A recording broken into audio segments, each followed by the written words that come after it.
right, hello everyone and welcome to the Rift. Today we've got something a bit different. We're testing a few new things. I've got a 2v2 tournament today running.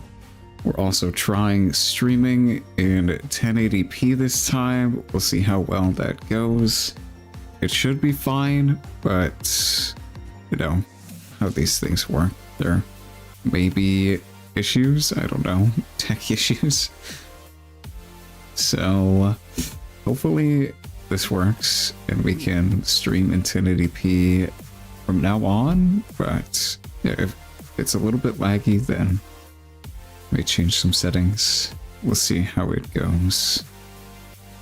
All right, well, let's see. We have a few teams that are not checked in yet.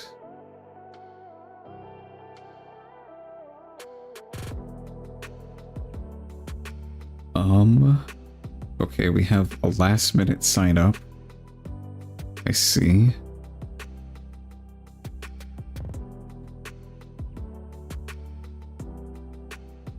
Let me go ahead and add them.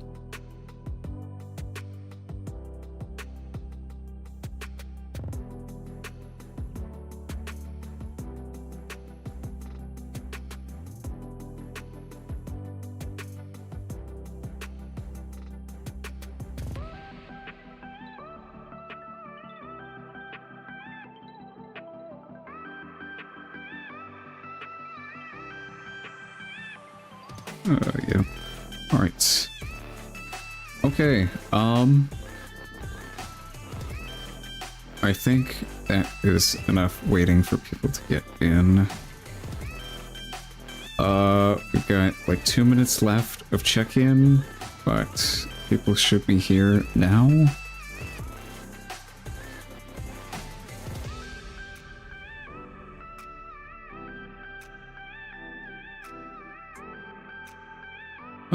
We've got 50-minute rounds today, so I guess I can wait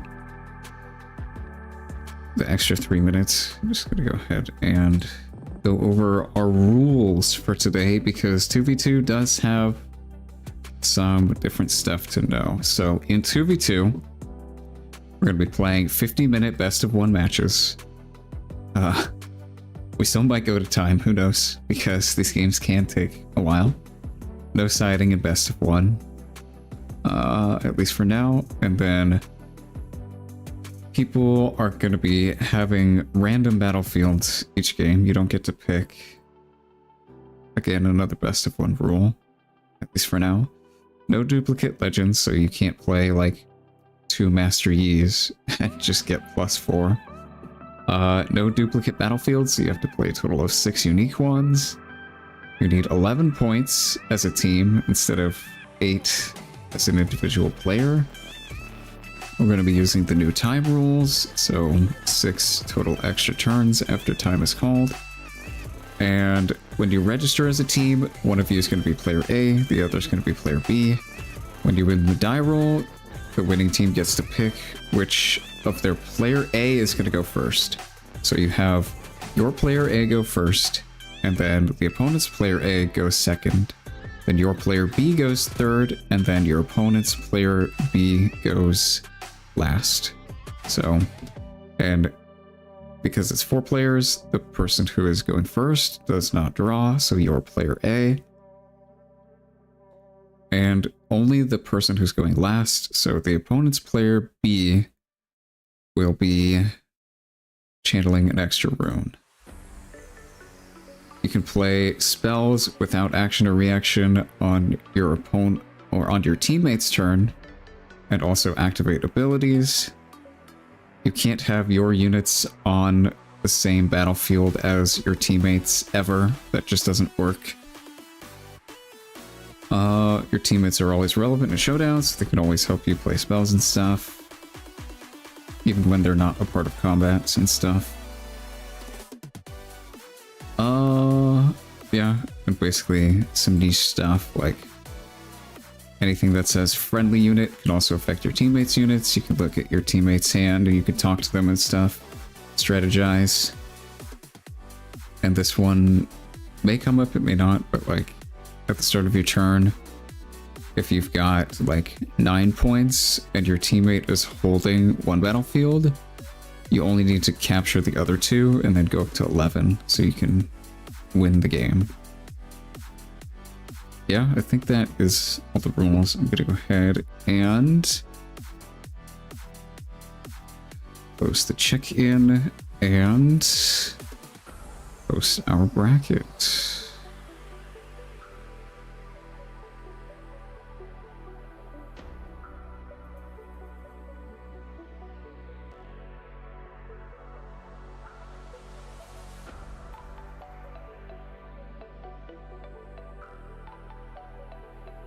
Okay.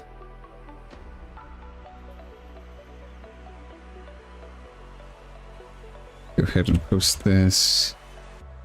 Tournament participants. Round 1 pairings are up. Okay. People should be getting to their tables and be able to go ahead and go watch. Let me open up Table Sim.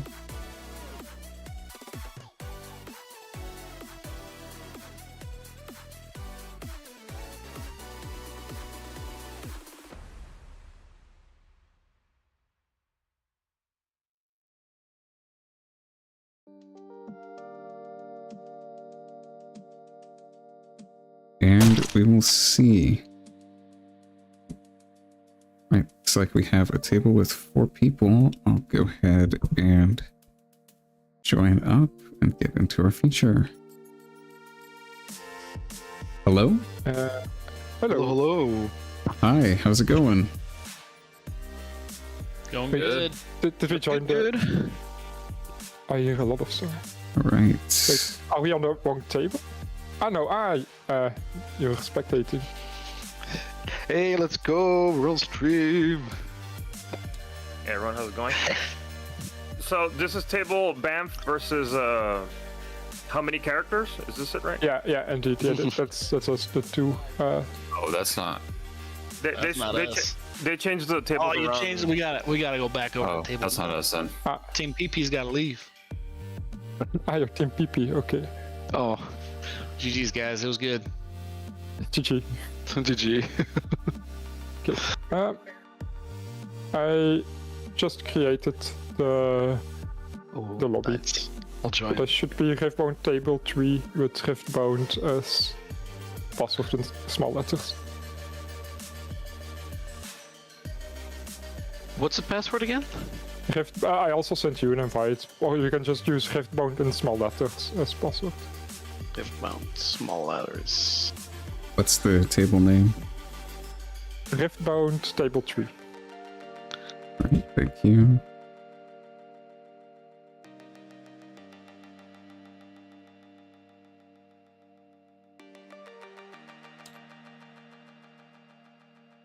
Wait, I hope I set it to that 6 people can join. Wait, can I edit it if it's not the case? Yeah, 6 people max, okay. Good password. Riftbound in small letters. Thank you. No.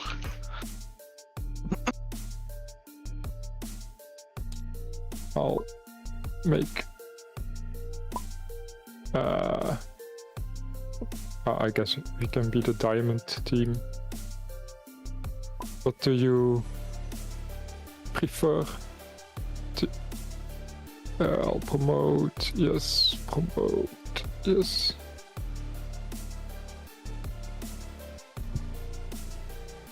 Okay.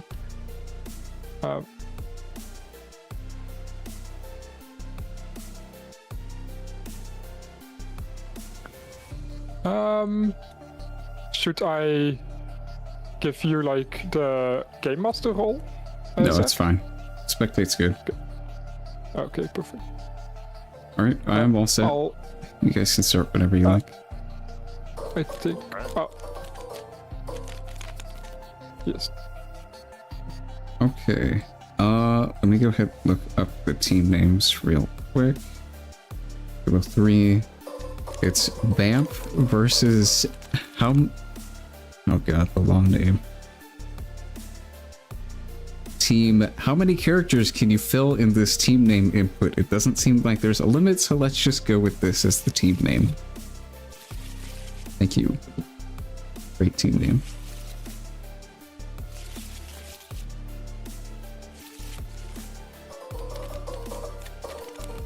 We've got Team Bamp, and I'm just gonna call them team characters because I'm not typing all that.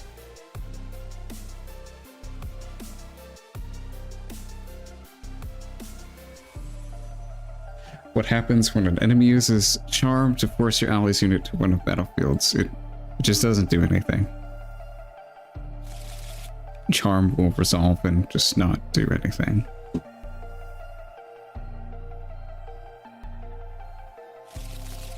Okay. This is a stream for ants because 2v2 is a little difficult to show.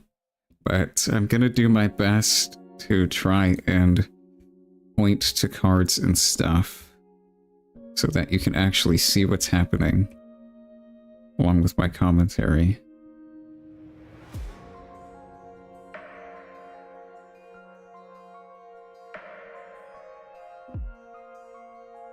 Go ahead and shift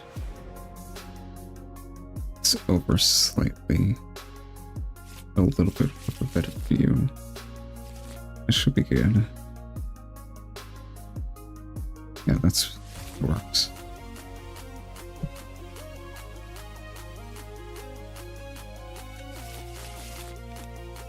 Okay, all right. They should reveal legends. Let's hope they're not bugged. Yeah, so in 2v2, you shuffle up your battlefield deck and pick a random one. Go ahead and switch my music over. There we go. Yeah, in 2v2, shuffle up your battlefield deck, you pull out a random one, and then the player who's going first is going to discard their battlefield, and you use the other 3 random ones.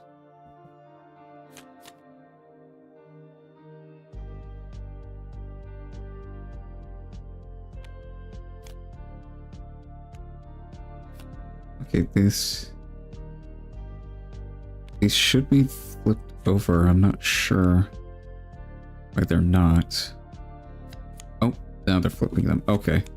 So we've got Annie and Yasuo. Okay, an extremely fast composition here. Extremely fast. Really powerful in the early game, both of these. Let's see how this goes. And then we've got pretty good late game composition as their opponents. We've got Volibear, who wants to go super into the late game, especially with this guy, this 12 drop gigantic unit. And then Lee, which is more of like a mid-range deck, can play a little bit early game, a little bit late game. So we'll see how this is going to go. Probably just want to turbo remove all of your opponent's units and go into a late game where big units like this guy can just take over the game because your opponents can't really deal with him. But we do have 2 purple decks, so we're going to have Rebuke as an option to combat big guys like this. Yeah, we'll see how this matchup goes. And we've got Arena's Greatest, which is a very interesting battlefield for 2v2. At the start of each player's beginning phase, that player gains a point. First beginning phase. So each team is going to score 2 points because it triggers for each player. So instead of needing to score 11 points, you're only going to need to score 9, which is going to be extremely good for this very fast, aggressive, early game focused composition here.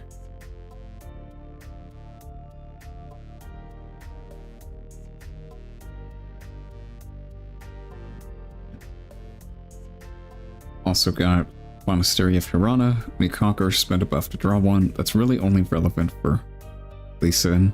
Basically, the Reaver's Row is going to help this fast, aggressive team conserve their units. Have them not get traded into as easily.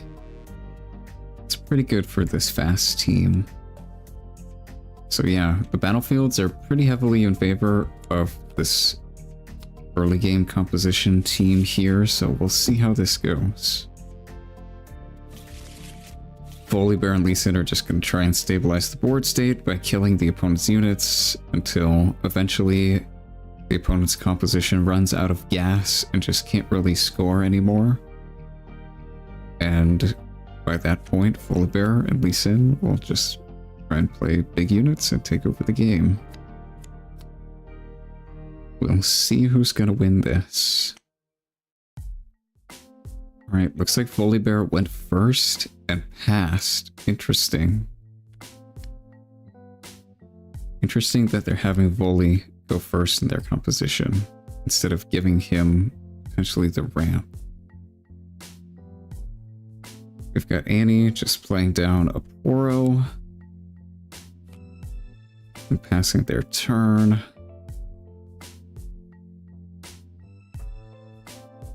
Lee Sin is gonna go and just play down a Pit Rookie and pass. So just some early game developing moves.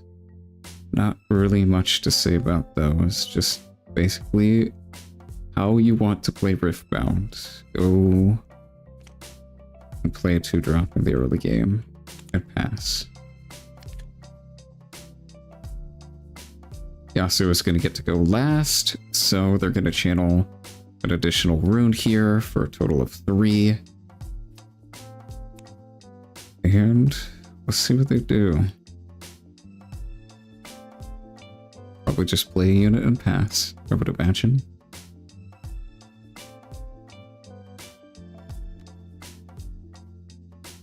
Yep, merchant, and they're gonna pass.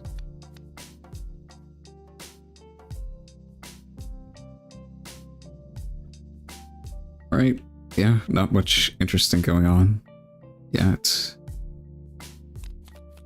They have forgotten to gain their points with Arena's Greatest, which is mandatory, but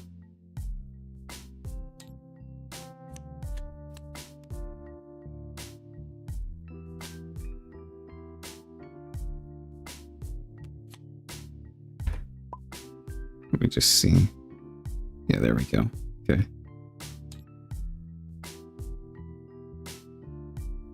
So yeah, both teams should be at a total of 2 points now.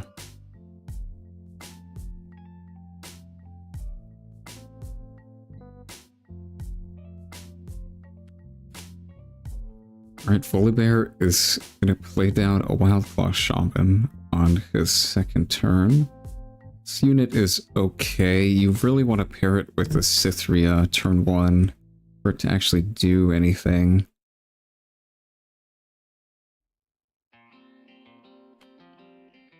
And a Falling Star is a very strong play. Their opponents are completely tapped out right now, so they have no counterplay to this card being played here, and both their units are just gonna die. Okay. That's pretty good.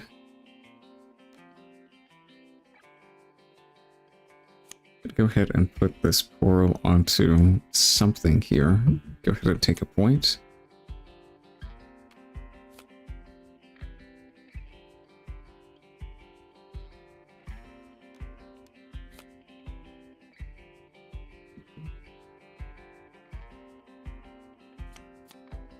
Yeah, they're just going to pass their turn. They forgot to gain their point again.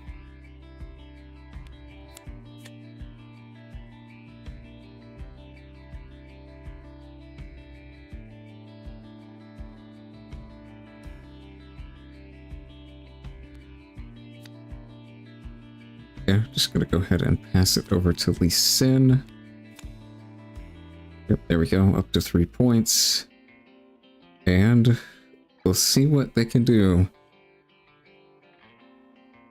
Our bottom team here currently doesn't have any units on the board, so we're going to try and look to develop something or slow the opponents down here. They really want to start taking the board over before Annie and Yasuo can really start scoring a ton of points with their units. Just gonna play down a pit rookie. You can't buff itself. That doesn't work. It says another. But looks like they chose to buff with Lee Sin.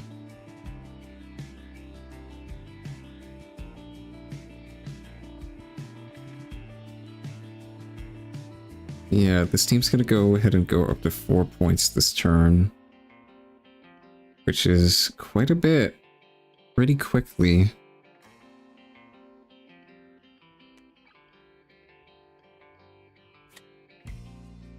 Potentially develop another unit onto the board, as well as move it with Yasuo, or they could move this merchant back into safety if they want to preserve their unit instead of scoring another point potentially. But yeah, they can go up to 5 points this turn, most likely if they want to. I'm gonna go ahead and discard a wielder with this merchant and draw a card.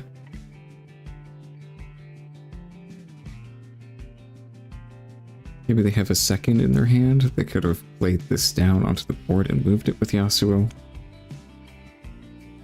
Okay, they're gonna put it here onto Reavers. Interesting. Wonder why they're doing that.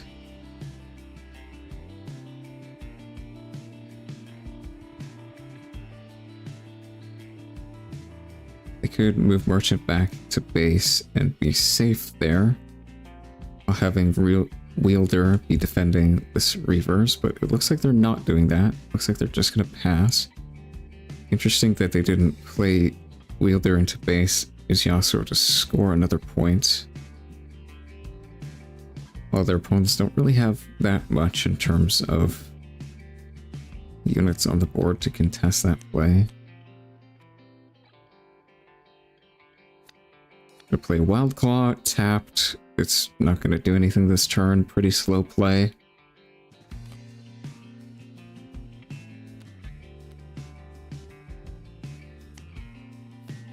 Oh, okay. Oh, you can't do that. You can't spend an allies.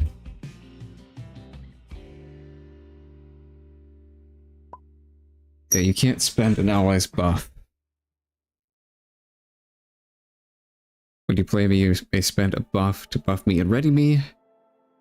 You need a buff on your own board to be able to use that effect. You can't use your teammate's buff to do that. Hold on, let me go in and tell them. Yeah, if it resolves. Yeah, okay. One sec, one sorry, sec. sorry. Yeah. I should have. Yeah, my bad. I should have waited. Yeah. My bad. The Wildclaw is not able to spend ally buffs. You have to spend a buff from your own board. Ah, you cannot spend Okay. friendly. Really? Yeah. So we couldn't on that move. Pretty maybe sure it's- that's yeah, how for me all it's fine. the spending buff cards work, like Call the Glory and Let's see. stuff. Maybe you should. I'll move this card then back to the top that you drew, Sure. and Sure. yeah, for me it's fine to undo then the Thank you, the Brad. turn. Okay. Okay. Alright. Get that fixed real quick. They would make a lot more synergies a lot better in 2v2, yeah, but fortunately spending buffs is just your own buffs unless it specifies otherwise, which I don't know if any cards do that.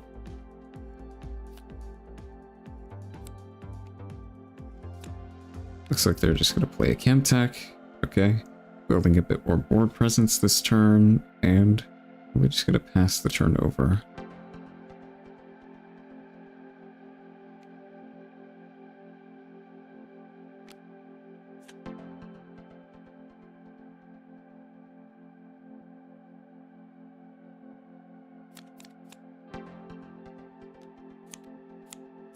Gotta go ahead and discard the Sky Splitter from playing Chemtech. And pass their turn over to our Annie player. Let's see what they can do.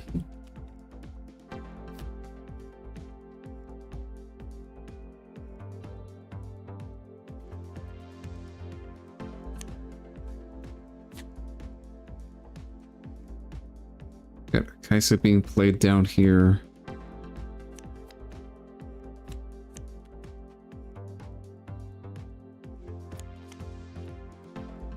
Unaccelerated, just developing some board presence. Gonna use it next turn. Gonna go up to 5 points here for this team.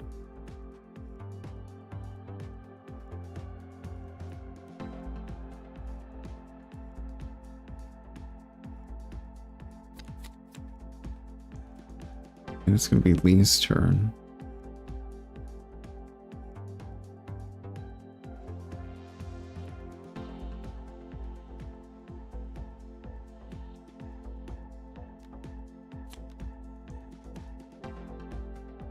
Just gonna go ahead and put this Pit Rookie up here. Not trying to contest this battlefield. Yeah, I'm just gonna go ahead and score a point. They can elect to spend their buff to draw a card if they want to. Looks like they might have because the buff is gone. Gonna play a Poro down onto this field just for some extra defense, bolstering their hold over this battlefield. And a Spirit's Refuge. It's going to be pretty good against Annie, potentially. All their buffed units are going to have Deflect, which is pretty nice.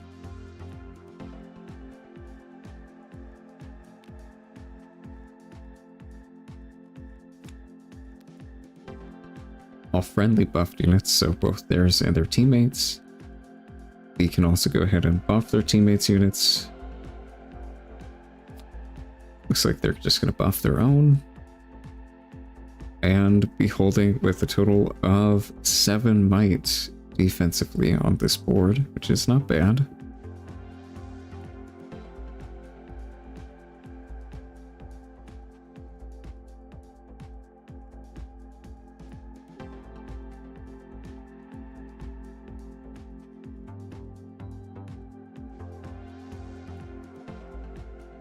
And gonna go ahead and pass the chart over to our Yasuo player. Let's see what they can do. They're gonna score a point for holding, which is nice. They can pull their units back and maybe use their Yasuo legend to push a unit up to this field here, score another point, just accelerate their game plan of taking points quickly, winning the game fast.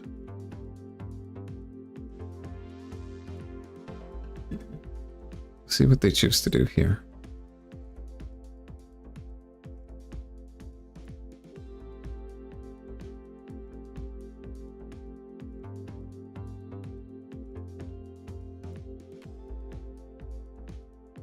They're gonna play down a Gust.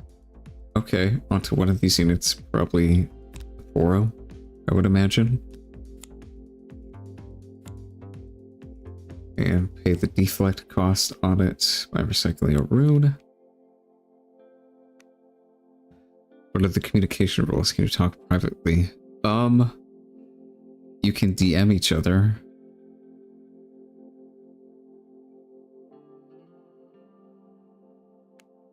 In IRL 2v2, you can whisper to each other or like write out notes and show each other. You're also allowed to just talk to each other as well, so. But then your opponents hear you. I think they're gonna play a Tide Turner down and move some guys around. Also play down a Discipline onto something. So this guy, draw a card. And then swing him into this field.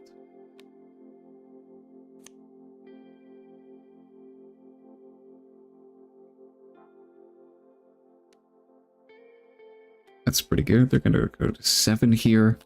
They can move the merchant back and then use Yasuo's effect to move it up here. Going to 8. That's a lot of points. That is a lot of points.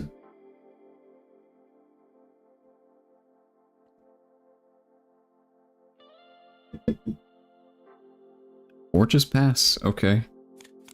Interesting. maybe want to hold up energy for a rebuke in that case.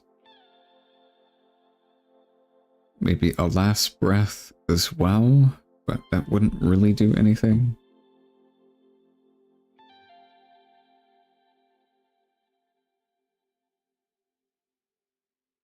Wind wall potentially, but I don't really know if you want to play wind wall.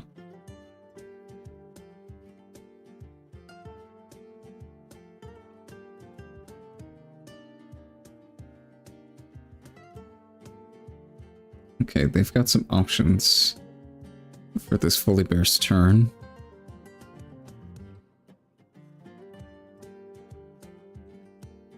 I can go ahead and swing this guy into something. Wildclaw can take a point if they want to, but yeah, this is a bit of a difficult spot. They've got 8 energy open, which would be really good for like a Dead Bloom or Snapvine or something. I'd have to start clearing some of these units. Okay, Bryn here. That's not amazing. Doesn't really do that much.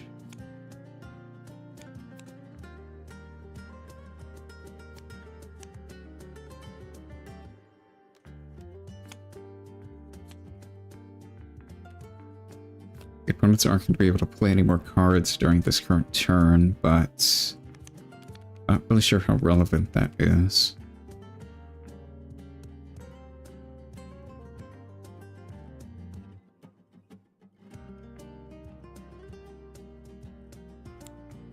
Looks like they're going to go ahead and respond to the Bryn here effect with a meditation before it resolves. Last chance they're going to get to play any cards.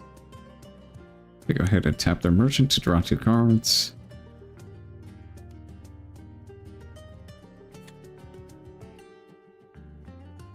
And yeah, now Fully Bear can order his attacks any way he wants to and not have any interruption coming down from the opponents.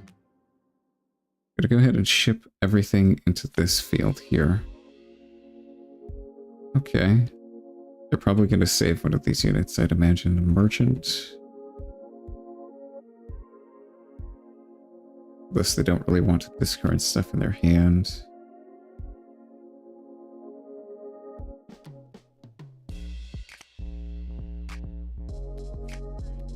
Looks like they're going to select... Yeah, merchant. Okay. Gonna get the trigger when he moves. Loot a card away. Discarding another copy merchant. Okay. Drawing a card.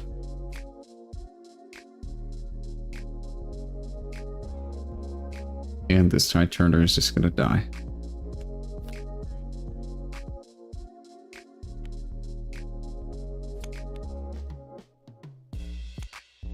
Alright.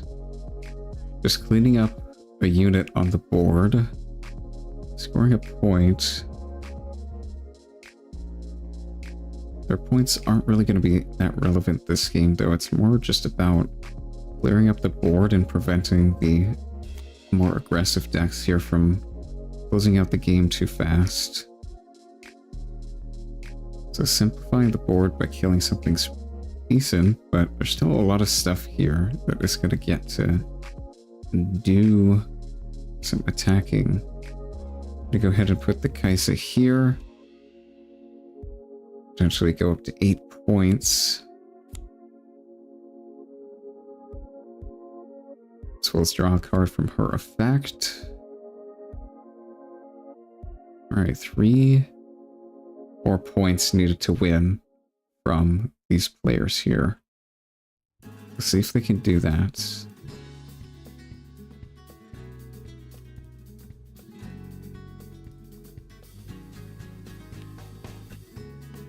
Wait, another Kaisa.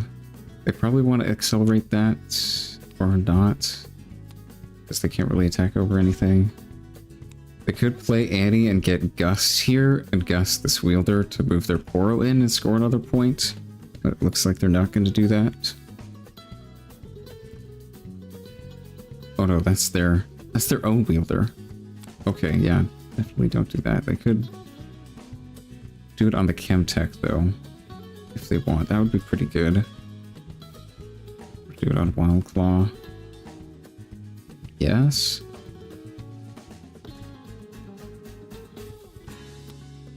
Yeah, not that many amazing plays for Andy this turn.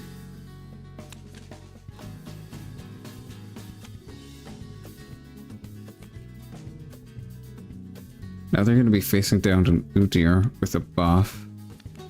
He's going to go ahead and spend his buff, probably to ready himself, and then go ahead and attack over here or over here. Yeah, probably at the Kaisa. Don't really want this thing living.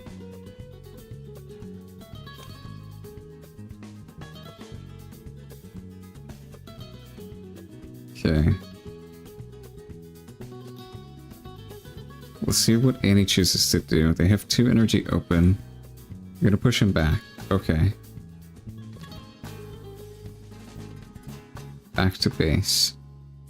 So the attack will not go through. Just slowing the opponent down, allowing Annie more scoring potential by keeping this Kaisa alive.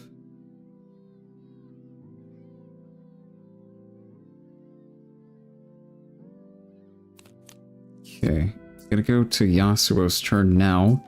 Gonna get a point for holding with this guy, go up to 9.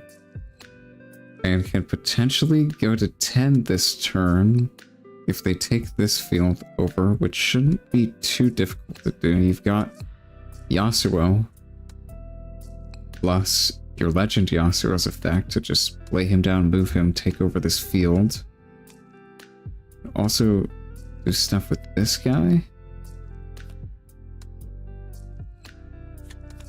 Okay, he's only 4 might. You can't attack the merchant into this guy. Trade there, and then swing over with this Yasuo over this Wildclaw. If you want to do that.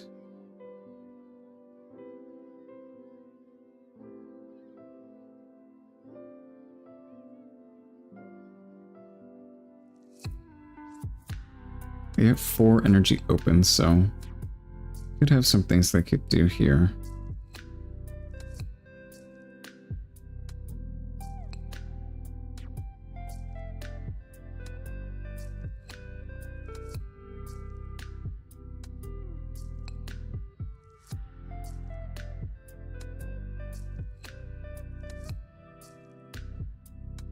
They have like a Ride the Wind in hand. They could win this turn, I guess, but looks like they're just gonna pass and not do anything. Okay, interesting. Playing it very slow. I don't know if that's a good idea when you're facing Volibear and Lee Sin.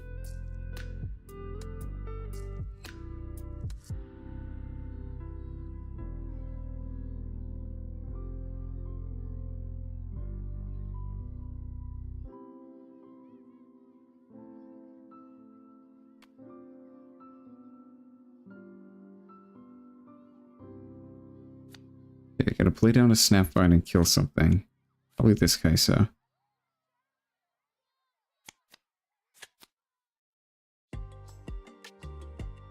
Sounds like a good idea to me.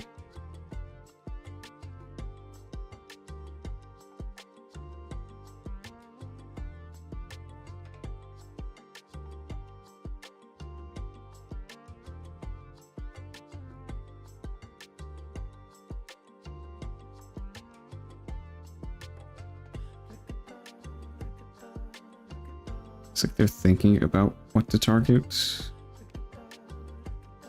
What are the rules for getting the last point? It's the same as usual, except you have to be controlling all 3 fields team-wide when you score your 11th from Conquer. Okay. Looks like they're gonna trade Kaisa and Discipline for the Snapvine. Okay.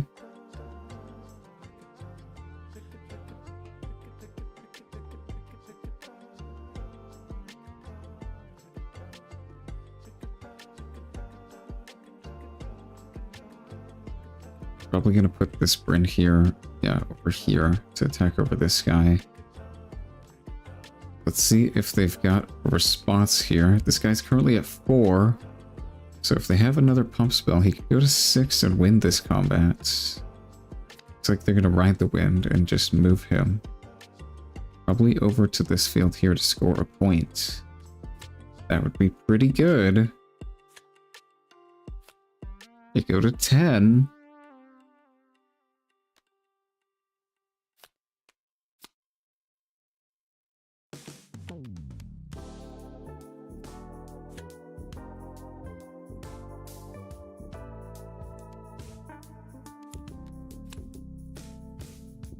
They're 1 point away from winning, but they do still have to either conquer both fields or hold on something for a turn. So they haven't won yet.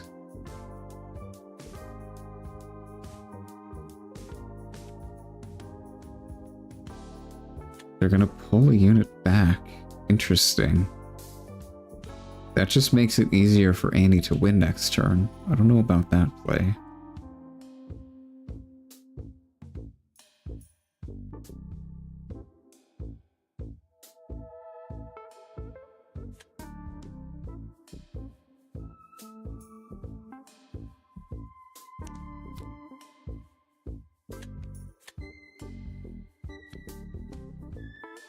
Okay, they're grabbing a room from the bottom of the deck. I'm not sure why. Holy Bear grabs from the top. Okay, yeah, they're gonna pass it over to Annie. If Annie has a rebuke, she can win the game this turn. Just attack the Kaisa over this guy, score a point, and then rebuke this, and go with the Poro and win. Unless Holy Bear has any answers in their hand. They have 4 energy up.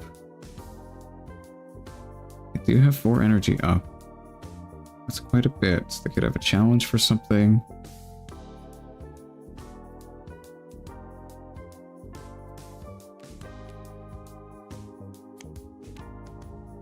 They're gonna ship... Why everything? What? You're already attacking over with this Kaisa.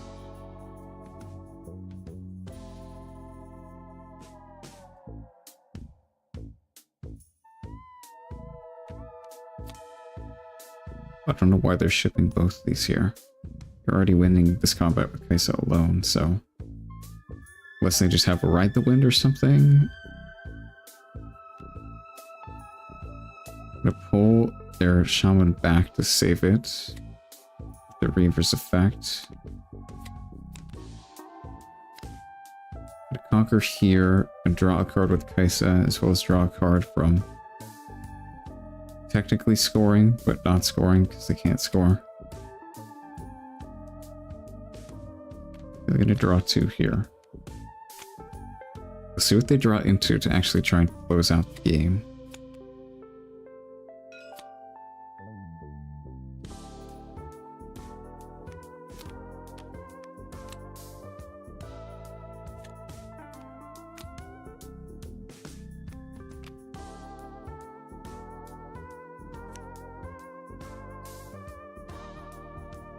They could have a number of cards here to actually win.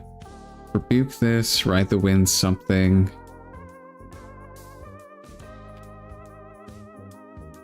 Darius. Okay, that also works. Play Darius, play another card. Attack over this guy. Stack deck, alright. That readies the Darius. The only response we could see here is from Volibear. Lee Sin doesn't have any energy to play anything. So they're gonna need like a Sky Splitter to trade with this Darius here and prevent them from winning.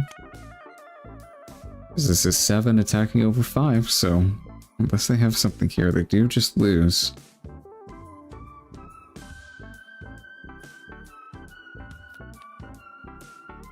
Okay, that is game if this goes through. Yeah. That's game. Okay.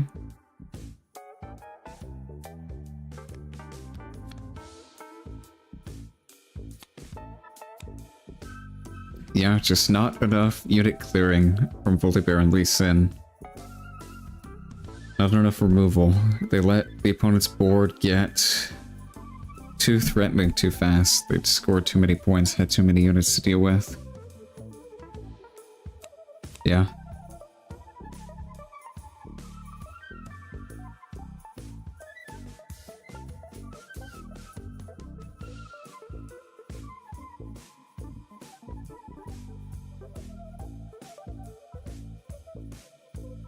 Do we win with the Darius play? Yeah, you do.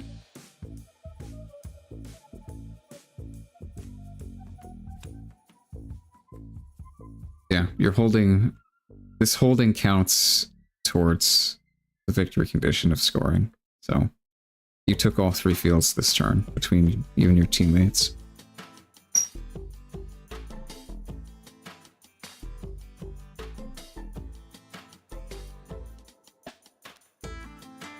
Alright, yeah, that was an interesting game. Very fast, very aggressive build from these players, and it worked.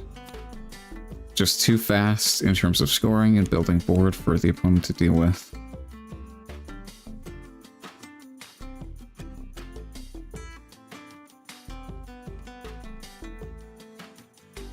Alright, we do have some time left in the round, but I'm gonna go ahead and take a break. So... I will be back in a bit.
Alright, I am back. The legends are playing with each other. It's both players on top versus both players on bottom.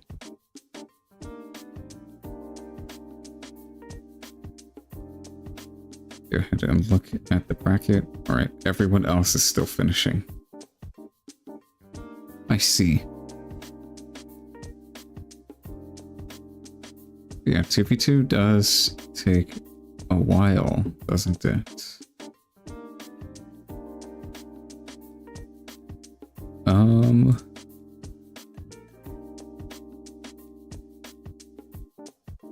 Go ahead and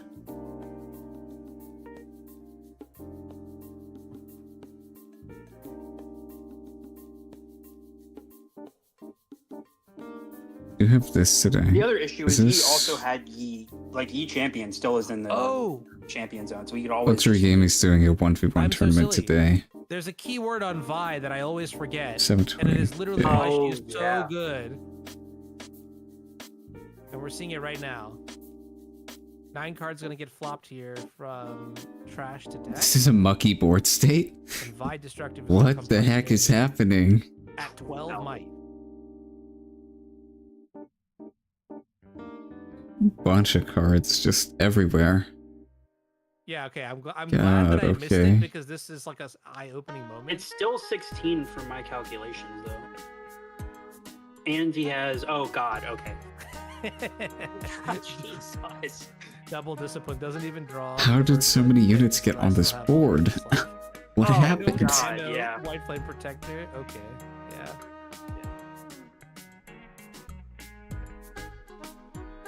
Right. This is generally how my matchups go when I play Yi into Kaisa, which is why I'm a Yi main right now. I do think that the positive Kaisa matchup is a very important reason to play Master Yi. But I also wanted to point out, I don't know, keeping in cards he's like pretty good right now. Post board against Yi is interesting to me, where we could maybe have some better choices, better options. I feel like there's still a lot of nuance in that matchup that has yet to be explored. Like Kaisa will find. Oh yeah, every time people come out with something new, like Ballista wasn't a card in my playtesting group until 2 days ago, and they're like, "Oh, we're gonna try Ballista," and I was like, "Okay." Yeah, it's funny because I feel like same thing for the groups that I'm cognizant of. They 2 days ago, that was the adaptation. Probably because 2 days ago was there was a Thursday event and yada yada yada. But yeah, really good to see how fast people are adapting. That to me is a pretty reassuring thing as well. All right, well, we're going into another match here. And it looks like we have Set battling against Yi, which is a matchup that I don't think is good for the Set player. 4 cards in hand. I think it is. 5 cards in hand for the Yi, and I'm looking at Kiana. If they played Leona post board, that's really good for Set. This is the Navui Fighting Pit, I believe, correct? And that one, I believe, says when you conquer here, buff a unit. Yes, I believe so.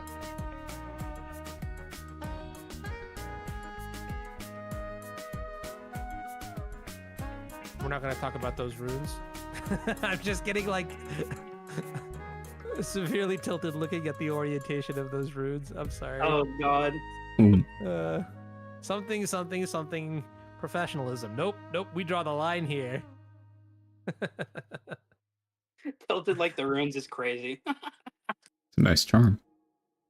It's a pretty high value charm.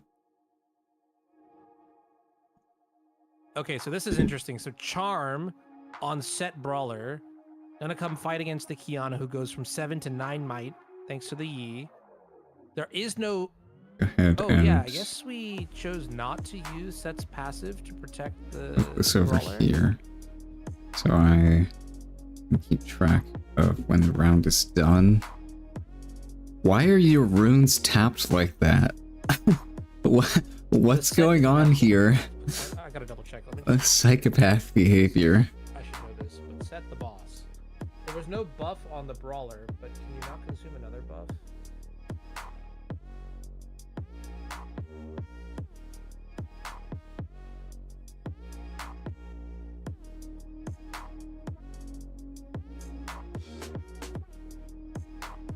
Oh yeah, to spend its buff. Yeah, okay, never mind. Yeah. Yeah, this I is knew this. going pretty well for Yi. Okay, yeah. So then the set brawler definitely dies. Yeah. I was thinking about Monastery of Harana, where you can consume a different buff. It doesn't have to be the buff on the unit that conquers in order to draw a card. Yeah, and for anyone who is wondering, VODs for this event will be up on other social media, so be sure to check out Luxury Gaming on all platforms.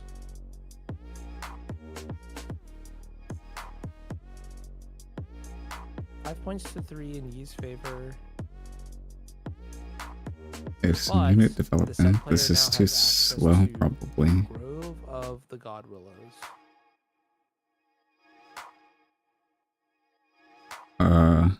Question is, can we hold it for even a single turn? He's just gonna go to 6 next turn, and then that's gonna be really dicey for Set to try and come back from. What do you think the Yi player needs to have in hand in order to really just break this board state open? I mean, anything. White Flame Primal, but he doesn't have to do that because he's winning anyway.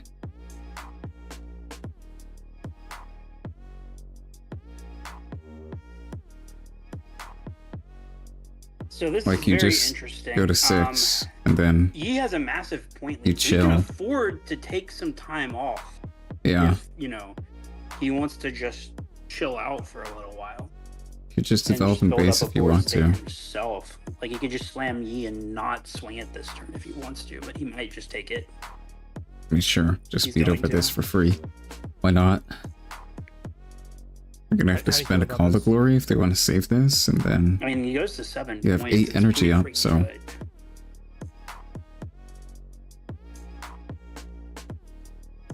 Yeah, spend the buff here. Exhaust. Sorry. Go to the 7. Cycler Rune. Okay. Yeah, exhaust the set. and then you And on the can crackback, just you've hold got, up what, all your 3 from energy, the I first guess, if you Poro, want, if you've got 2 enough from the pump third spells in key, that's hand. 5.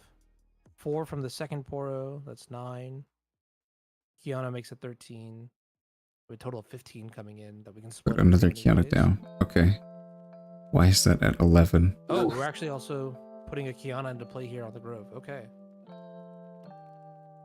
That is for some reason designated at 11 might, but I'm going to ignore that. And I say that Kiana's probably at 4. 10 might holding? Okay. Well, Set's gonna have to break both fields here. And now this is Through just a the tricky potential problem primal for strength. I don't think they can do the it set through player. primal. I'm a huge fan Uh, of just many in like maybe with some... Oh, there's an ad. Okay, well...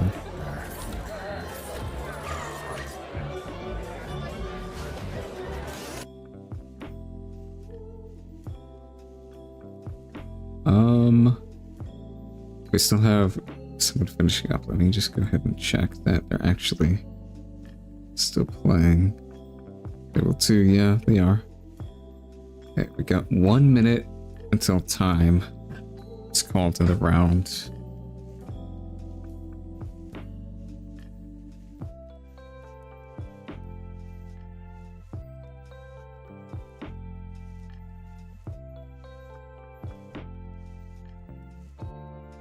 Okay. Yeah, despite this being best of 1, 50 minutes, we still go to time. I see. It'd be like that sometimes. Okay.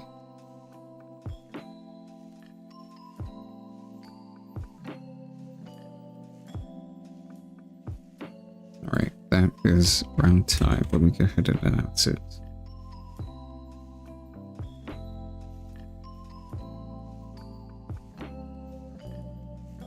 It's time for this round.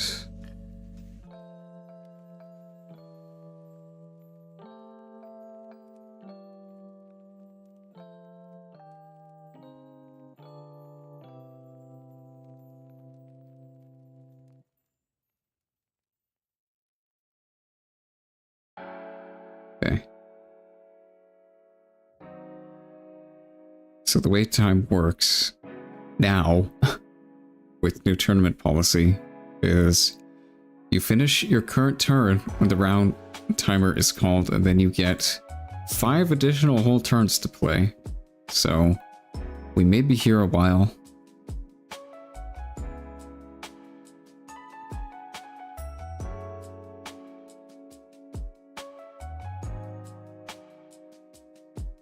And it looks like they're done. Okay, well.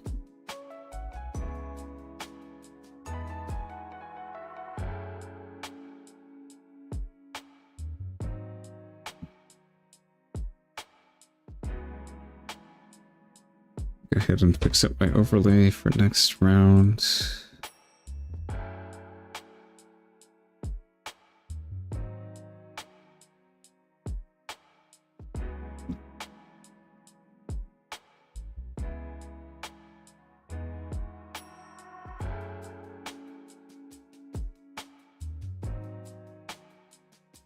Is that all 4 players once plus an extra turn? Yeah, plus the current turn, so 6 turns total. Which is a lot, potentially. Yeah, I don't know how they're going to handle that in IRL play for even 1v1. Like, they're going to have pretty short rounds in terms of a round timer, because 6 extra turns is a lot. That's like 20 minutes, maybe more. So if they have like a 50-minute round timer, that's over an hour for every round in terms of pure game time, which at like a regional is going to make things run a long time.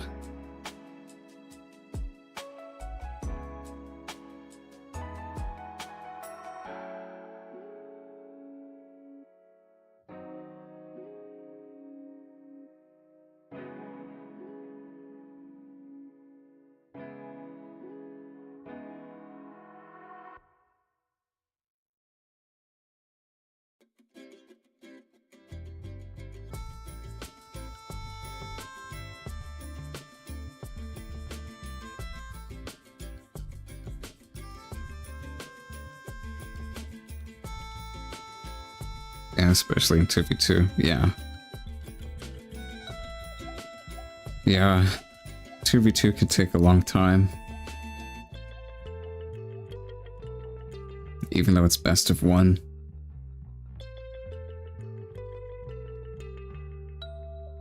Don't think they'll make 2v2 a competitive format. Yeah, I don't think so either.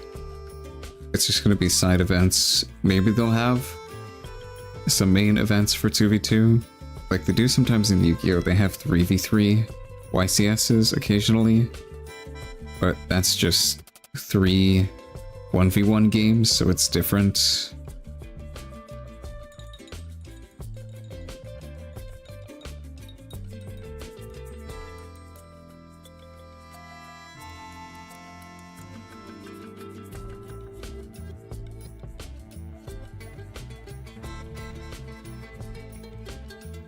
2v2 can be competitive. I mean, yeah, but probably not a main format. It's more of a side thing.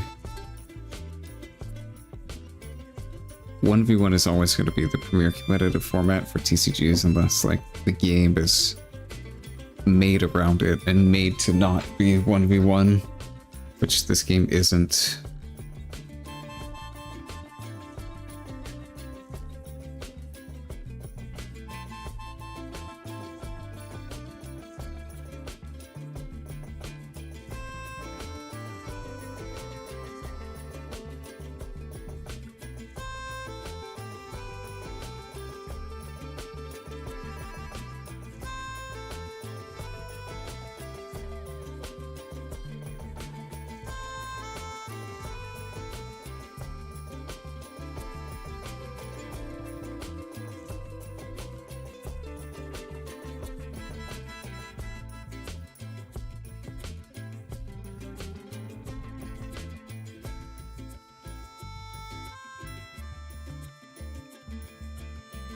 Yeah, I'm surprised it's going this long.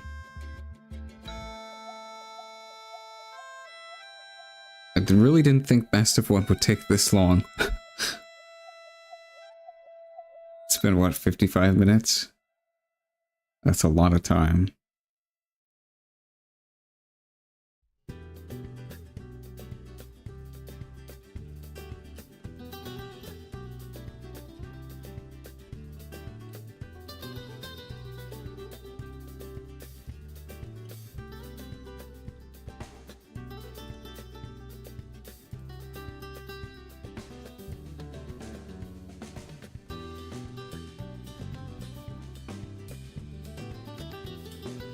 Yeah, I'm interested to see how this tournament goes, because their first prizing tournament, it's still 128 people, so it's about the same size as the biggest one that we've had.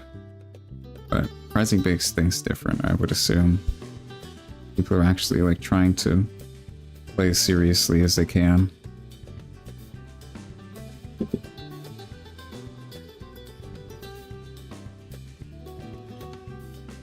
Yeah, I think Master Yi is going to do really well.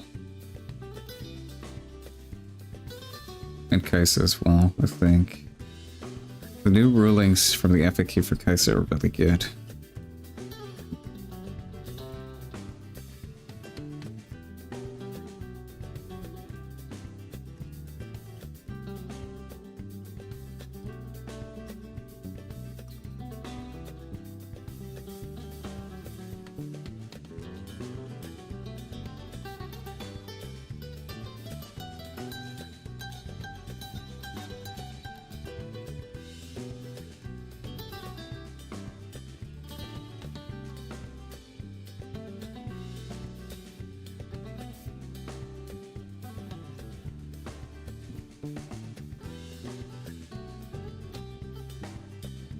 Yeah, we're either going to do 3 or 4 rounds today. I think it's going to be 3.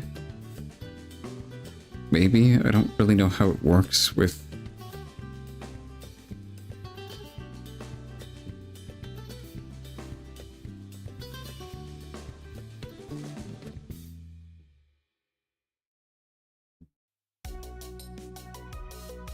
Yeah, if we only have 8 teams, there could be 3 rounds. Just a short stream today.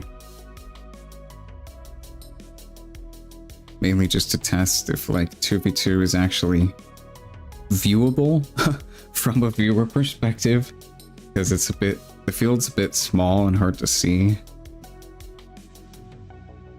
Yeah, it's pretty difficult to see the cards unless you zoom in on them. And also testing 1080p streaming, see how that goes. I haven't had any hiccups on my end, so hopefully it's been fine for you guys and not any buffering or any blurring.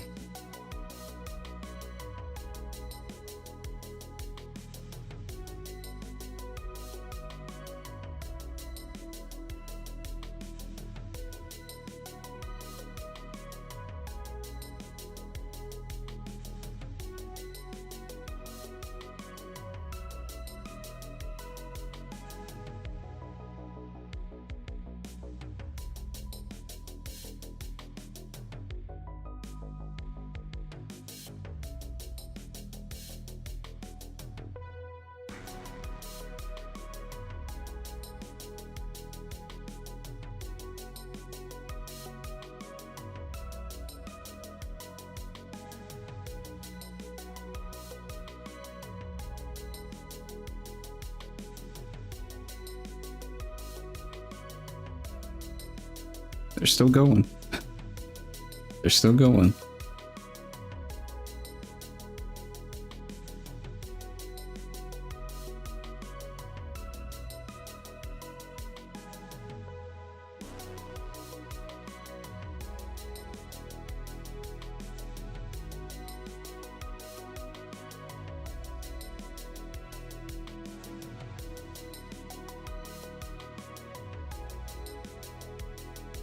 $60 now. Yeah, we might have to do just the same ruling as we usually do going forward for this kinds of tournaments if they just end up taking too long.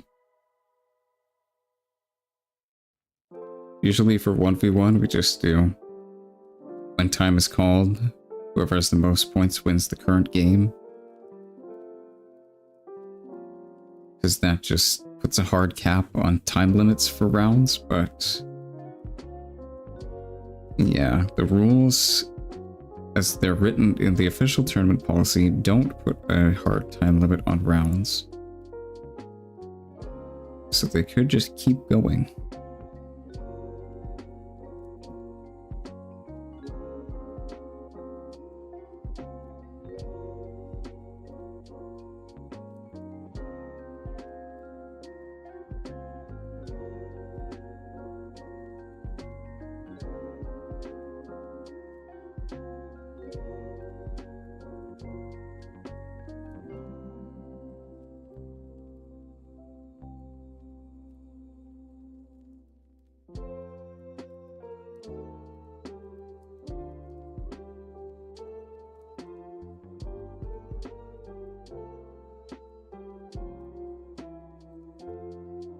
I think we have 9 teams still in, but it's only showing 8 in the bracket. Yeah, we have 9 in. There's only 8 on the bracket.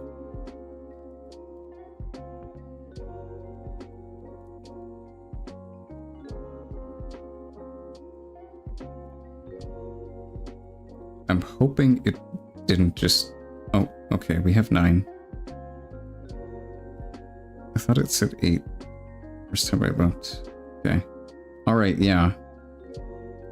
We have our new bracket and it's accounted for by now. Okay, that's good.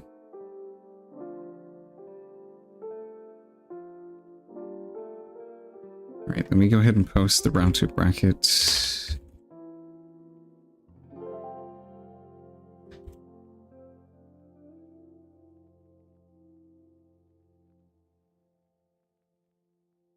Okay. This isn't correct, but we can fix it later.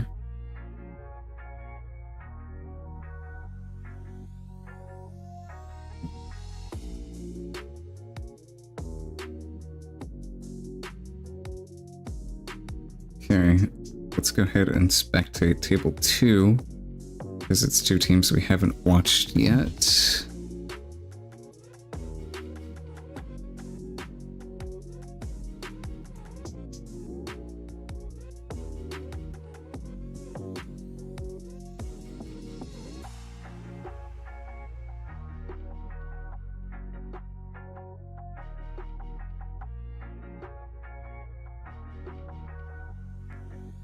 Someone's already marked their second match. Yeah, we can fix it later.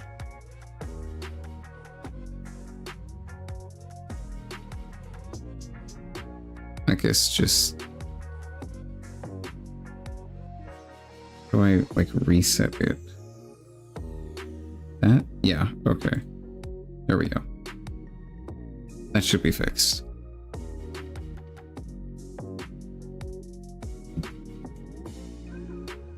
Okay, let me head over to table 2.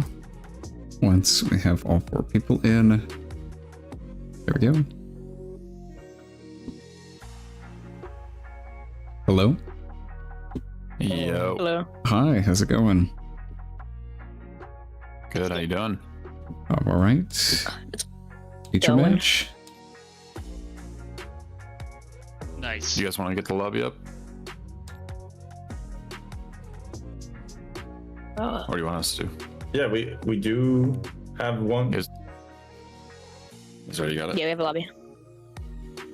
Alright, what's Yeah, the It's name? called Meta 2v2.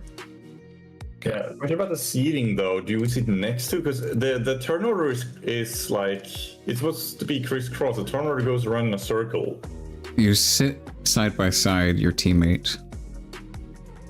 Okay. Oh. But What's the how does password? that work with the turn order? 1, 2, 3, 4. Original. Turn order is whoever wins the die roll, their player A, then the enemy player A, then your player B, then enemy player B. Yeah, but like how do we like TTS does a fixed turn order based on color? So how You do can we change it. Oh, you Okay. can? Yeah, I don't know how, but our last opponents changed it. Like, Okay. just like drag the names or something. Yeah, you might just drag it. Oh, because it'd go from me to it's just. Wait, I think It's saying it's that's right. full, by the way. I can't join. It's saying it's full. Oh, okay. Oh, Oh, is you can it- change the It's player max count. Four. 4. Did you put the 4 Yeah. players? Man. I can change it. Pretty sure. Yeah. How do I change that? The like menu configuration, I think. It's like look speed and stuff. No option. No, not options. I don't know.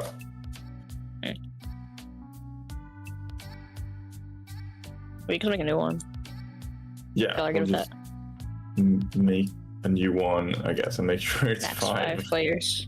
or Okay. more. I don't know. 6 for a judge. 6? Okay. So judge can come in. Multiplayer 6. I'll make it no. In the same. Yeah. Yeah. And then meta 2v2. Alrighty. Should be up now.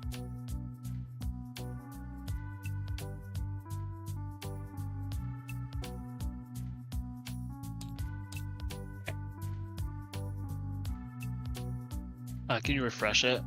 Got big zeros on the screen. Oh, yeah, yeah.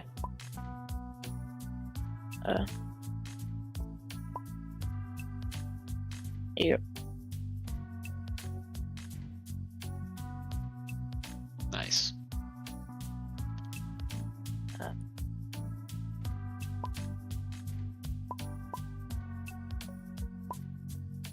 So which one of you is A? Here, we'll do Gentle this. Giant is A.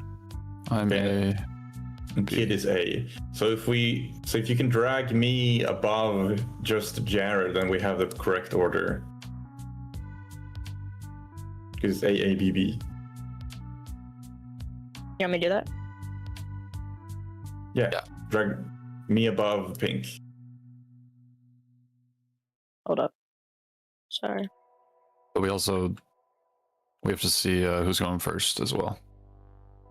Yeah, of course, but we can just click to that person. Yeah. If I change your color there, I have to change you back. Sorry, I had to do that. You're good. Alright, there you go. How do I drag? So can you click on us and be like,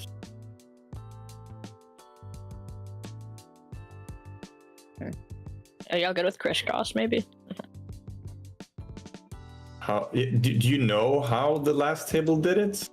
I don't. They just did it.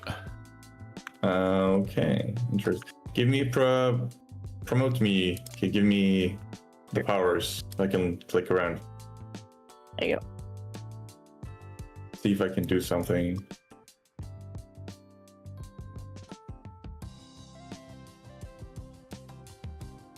What about like, did you watch any other games? What about the other players? Did they also do side by side or? Yeah, it's in the tourney rules to be side by side. Oh, it is okay. Like IRL tournaments will be side by side. Yeah, so you can Yeah, show it would your be- teammate your hand easily and talk. Yeah, so it would be good to Yeah, that know makes how you sense. can do the turn order then. We can just do it by like, we'll just say when our turn's over. But you guys should change your team. You guys need to be on the same team. Yeah. Yeah. Yeah, I'll do that. We'll be diamonds. Alright, you guys can go ahead and start whatever. Have fun. Yeah, so Thank you. So Alright. Let me go ahead and get the names correct. This is Team PP versus Team... I don't know how to pronounce that.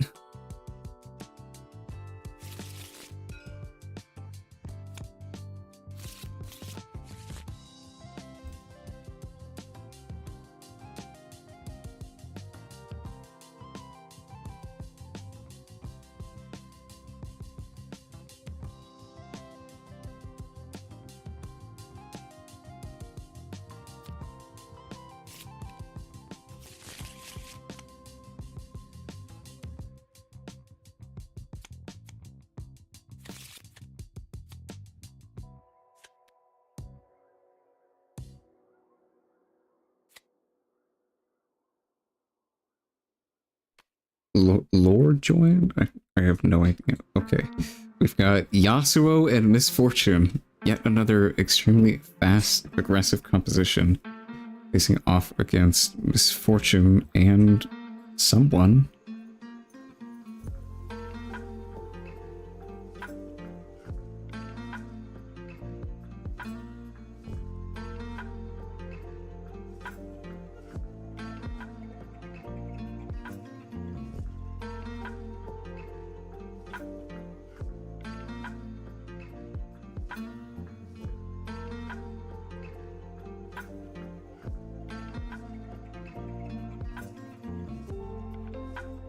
It might be loading up.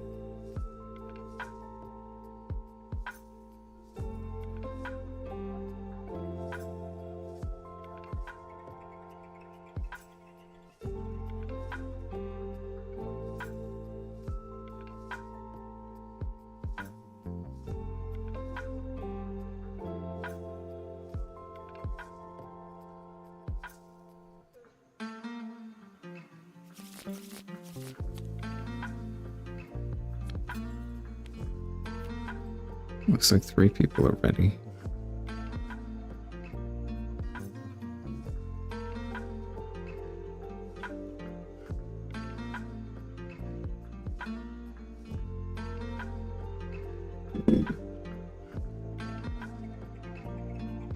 There we go.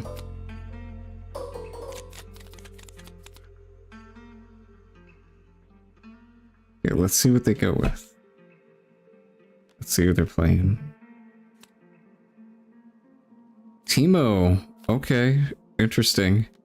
Teemo and Misfortune. Yeah, pretty early game focused aggressive composition as well. Against Yasuo and Misfortune here. Also very aggressive early game composition. Seem to be a lot of very fast decks being played in this. Not really a surprise. It's really easy to score a ton of fast points. Aspirant's Climb. Interesting. Okay, this might be Ramp Misfortune then, if that's what the battlefield they're picking is. Interesting. They're going first, so their field's discarded, and we'll be playing with the other 3. Candlelit, Targons, and Vandal. Okay. Honestly, pretty neutral fields all around. Vandal benefits Teemo, really. And Targons benefits most of these players, I'd say. They have some decent reactive stuff they can play. Gusts, Rebukes. Lots of purple. Lots of purple in these matches so far.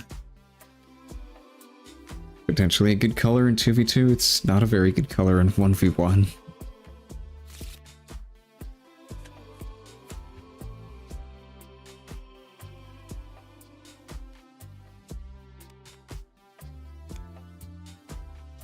Alright, players are going to go ahead and resolve their mulligans, and we'll get on our way, starting the game.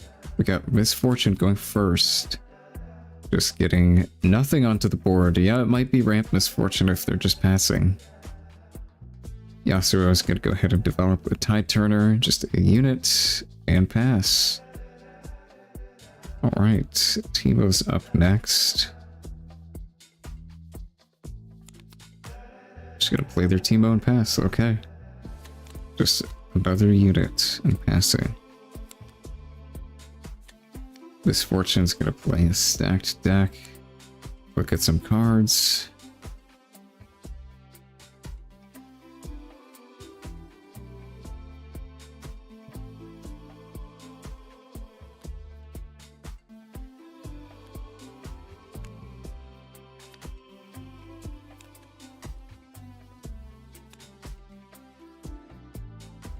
Just pass their turn, okay. A pretty slow start, honestly. If they're playing an aggressive build of the deck, you really want a unit down turn 1. Also curious as to why they're playing orange MF if this is an aggro build. Purple MF is insane in 2v2, because it helps your teammate as well. Just gotta move on to this vandal tree. Get a point. Yeah, take it away from Teemo as an option. Looks like Misfortune just played a Nocturne and passed. Okay. Interesting.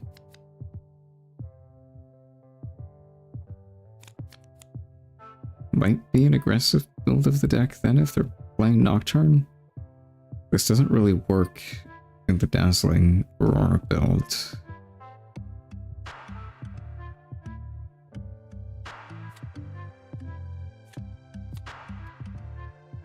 Gonna play Energy Conduit. Interesting. Okay. I don't think this card's very good.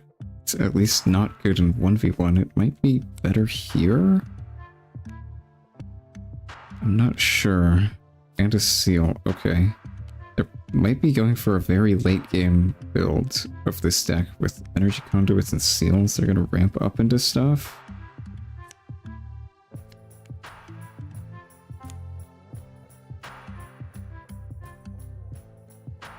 I don't know why they're playing a seal now and not using it.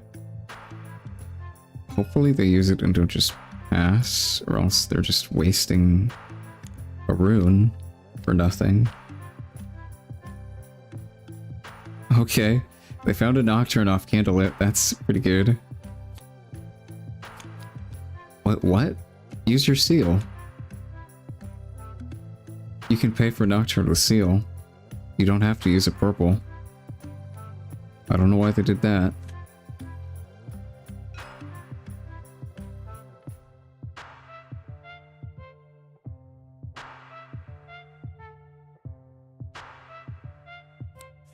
Okay, they're gonna put the Teemo back into their hand.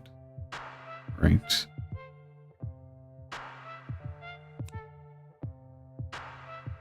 And hide a card with the seal, yeah. Over here with this Nocturne to protect this battlefield, okay.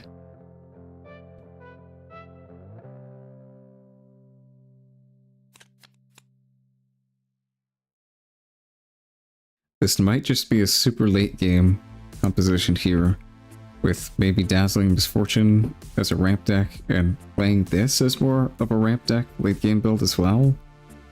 With a bunch of big spells and units and stuff. Maybe we'll see how it does.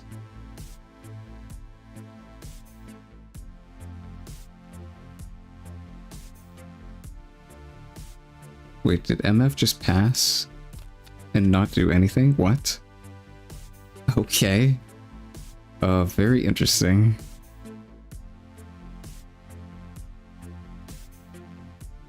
They might be playing the Aurora build as well then? Interesting. Very interesting to pair a ramp MF deck with Yasuo. I would think you'd want to pair it with something with a lot more removal to stabilize the board so Aurora can take over the game. It doesn't really seem to fit as a strategy with an aggressive deck.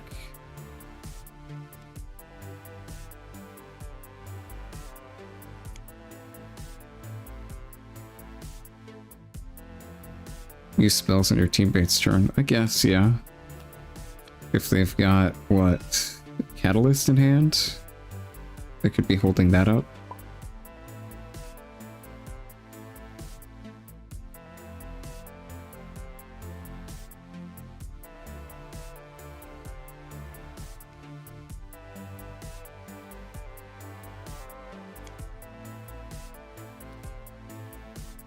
Right, they might be using this Nocturne to attack this. Or this. Either one's probably fine.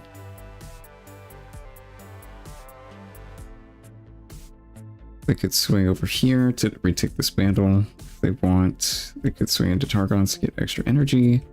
Looks like it's going to be met with a fight or flight. Yeah, this might be the Aurora build then, because that deck does want to play cards like this to slow the opponent down.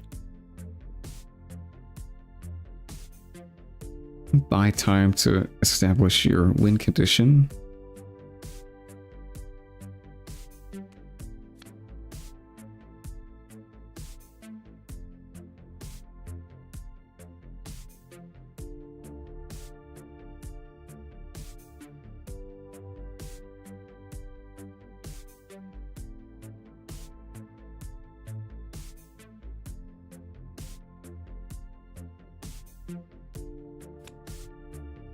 MF is going to think about what they want to do here. They've got 5 energy open, so yeah, they could accelerate or just play this raw if they want to.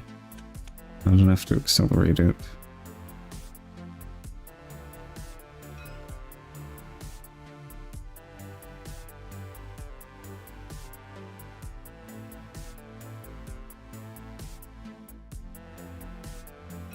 Might be playing double Yasuo to just combo win. Yeah. Maybe. I think I still would like purple MF here in that case to take a bunch of points early. That card's really good in 2v2.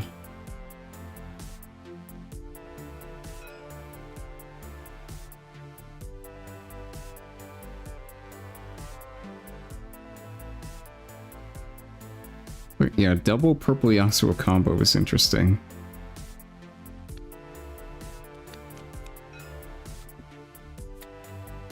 Okay, we got a sabotage coming down. Gonna look at... oh, nothing, because it's gonna get defied. Okay.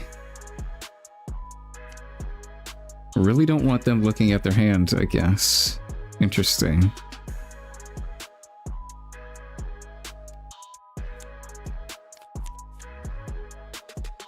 Okay, gonna pass go up to 4. Yeah, this is a lot of points pretty early. Their opponents are only at 1. Okay, and they're gonna pass. Also very interesting, just not doing anything. I mean, fair enough, they are in a decent position. Maybe they just have a ton of spells in their hand that they can't really do much with right now.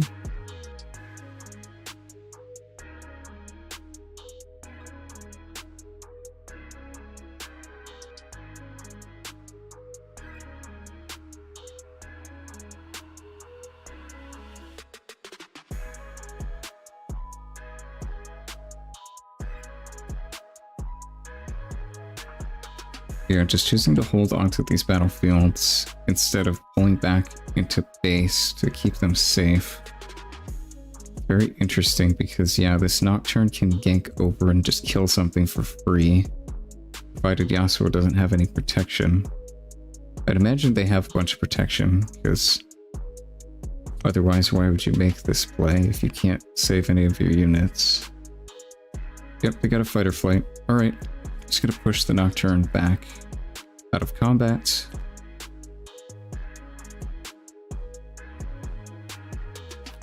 Promising future, likely tech? Maybe, yeah.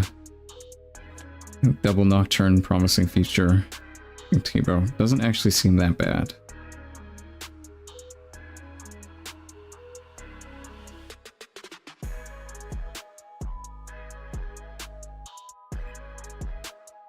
But yeah, against some decks you do risk giving your opponents big stuff, which could be a problem. A double energy conduit and seal of insight. This is a lot of ramp, but that's 3 cards gone from your hand just to ramp. I'm not really sure how valuable that's going to be. That's minus 3 cards. That's a lot to commit to just ramping a little bit. We'll see if it pays off for them. What kind of big plan they have for this much ramp.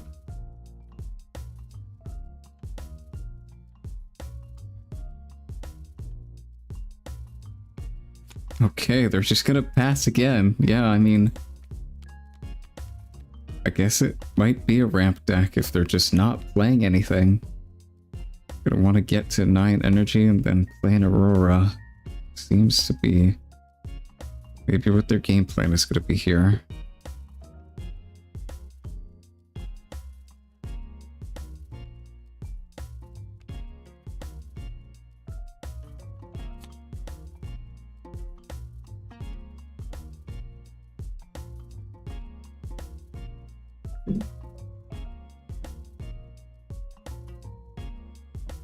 Okay, Misfortune has this Nocturne here.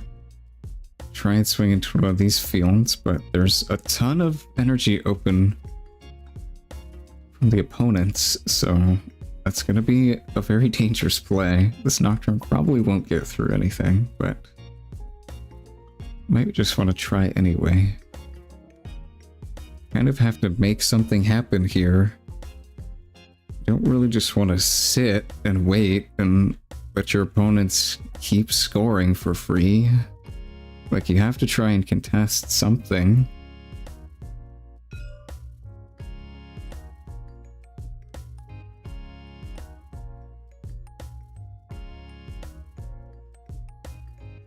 Let's see what their game plan is this turn. I can't imagine they're just gonna let the opponent get to 6 points next turn.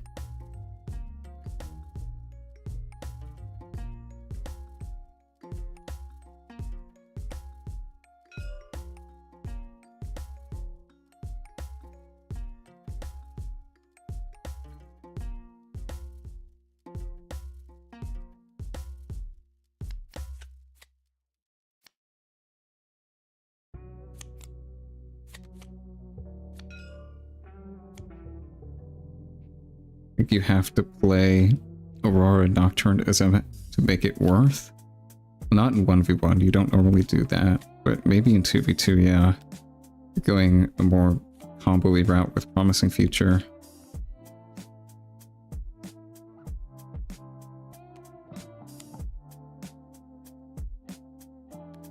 Okay, we got a Snapvine coming down to kill a unit. And gonna take a point with this Nocturne. Not gonna try and swing over this Time Turner.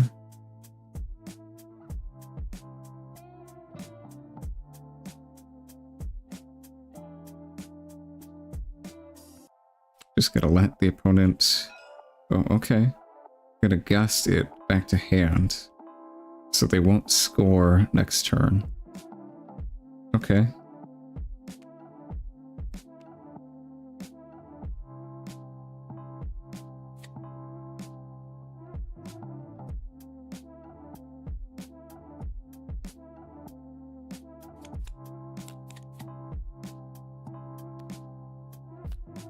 Gonna play a cane down onto the board and probably just pass.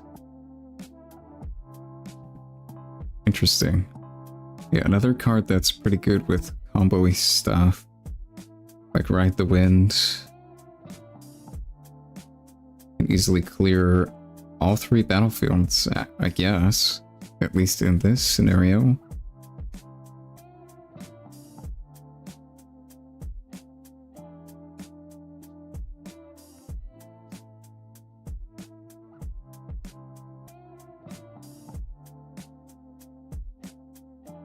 Yeah, this card seems very strong against Teemo. Teemo can't really pull units off of battlefields to go into safety, because you lose your hidden card unless it's also a unit. In which case that just dies to Kane for free. Yeah, very tricky card to play against for Teemo.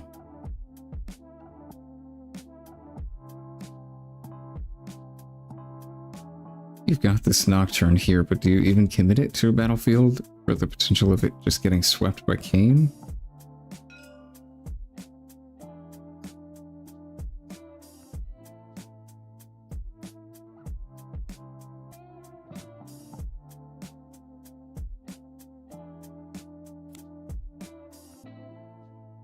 For sure they have Purple Yasuo as well when they have Kane. Yeah, I'd imagine so. This card's really good with Ride the Wind and all that stuff. Oh, there it is. Promising Future. Let's see if they hit any Nocturnes.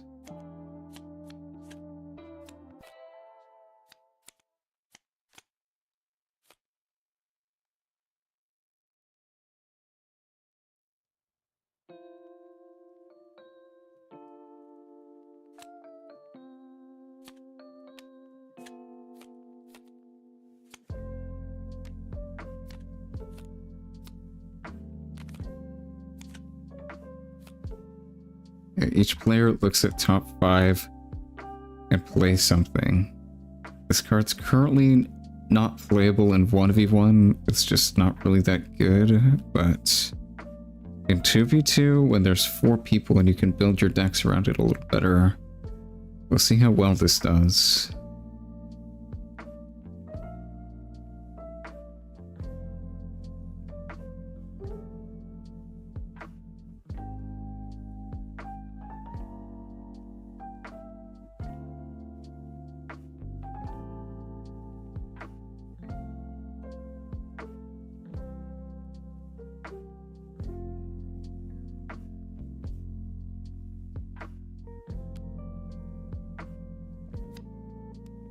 Okay, we've got a Nocturne here.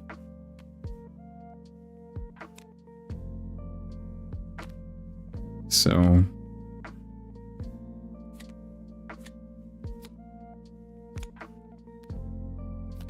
hope they know how to resolve it correctly, because it's kind of rules annoyance. Yeah, and it got an errata recently.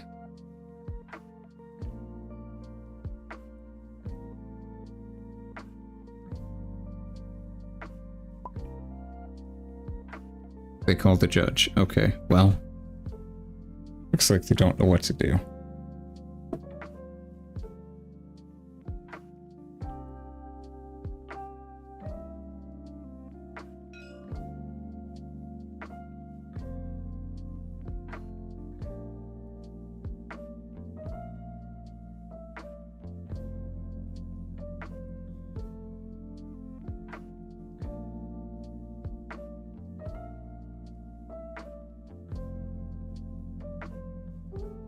Alright, this may take a little bit.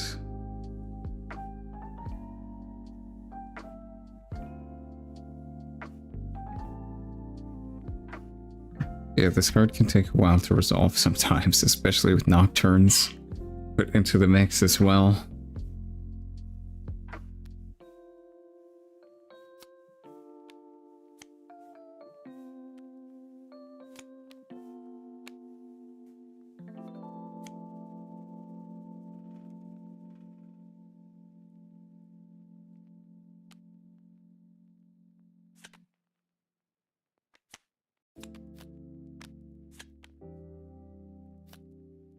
Okay, so we're gonna get a Nocturne and another unit, potentially if they hit one.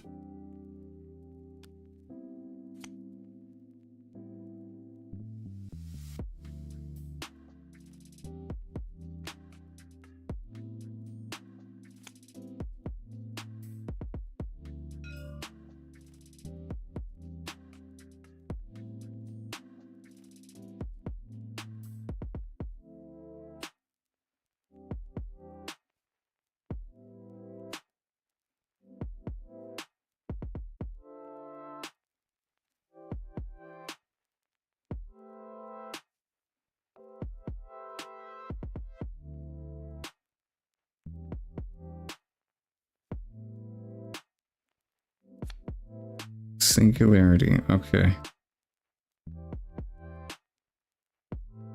Or are they playing cards they don't know how to play? Well, we get newer players all the time, so it's not that big a deal. Everybody's got to start somewhere.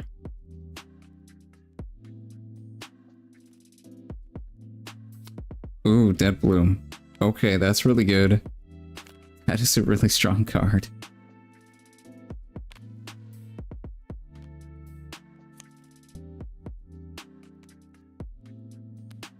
Oh yeah, giving your opponent that card is not what you want to do.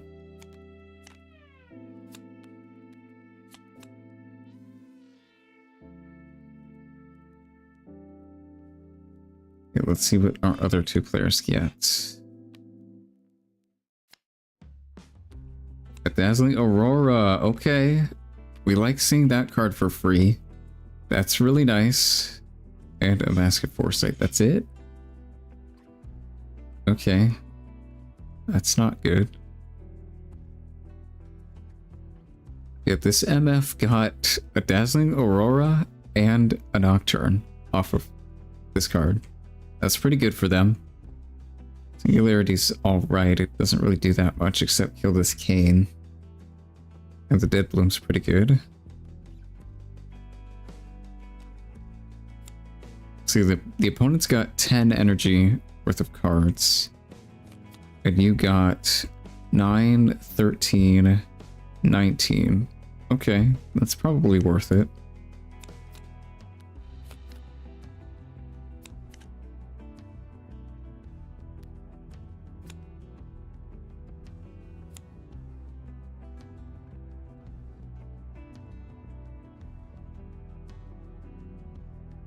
Yeah, they can play this Dead Bloom to one of these fields if they want to.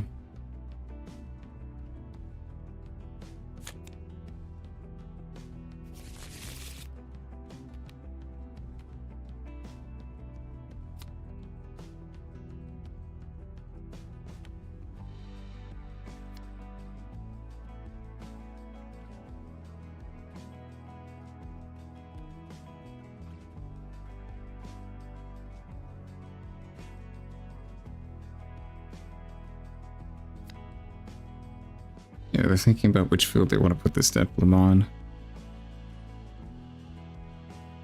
Honestly, doesn't really matter that much. Both these fields are pretty good for this guy to go to.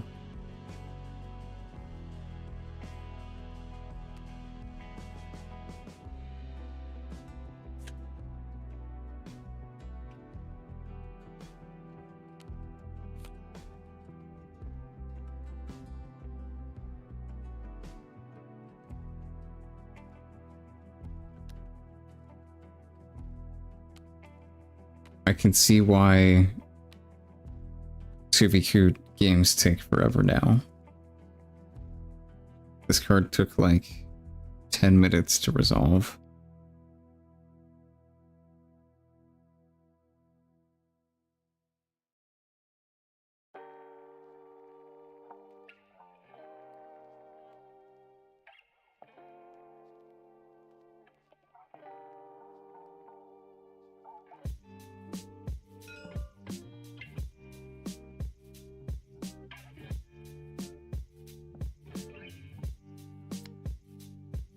Okay, they're going to commit it down to this field.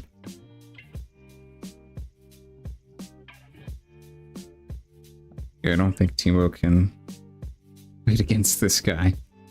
With one white on the board, yeah, that's not looking great for them. But they do get a free Aurora. That's nice.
Man, this card takes forever to resolve. Jeez.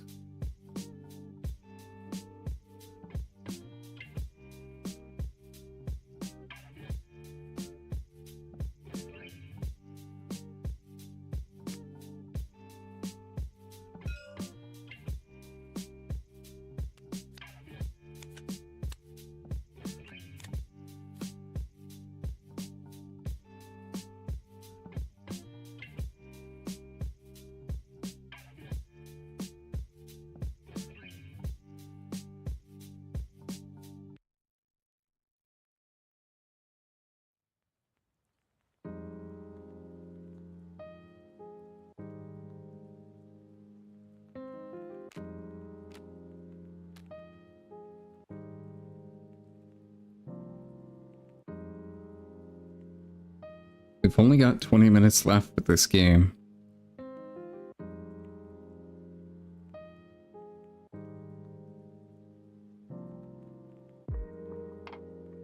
I don't think it's going to finish before time gets called.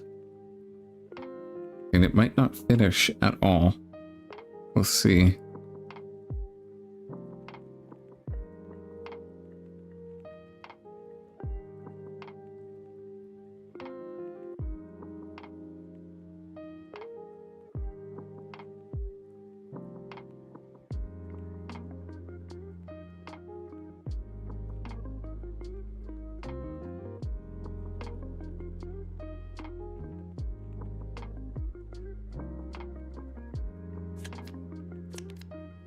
Okay, Singularity is finally being played. We're still resolving Promising Future, by the way. Okay, they're gonna respond with an On Guard to save this cane.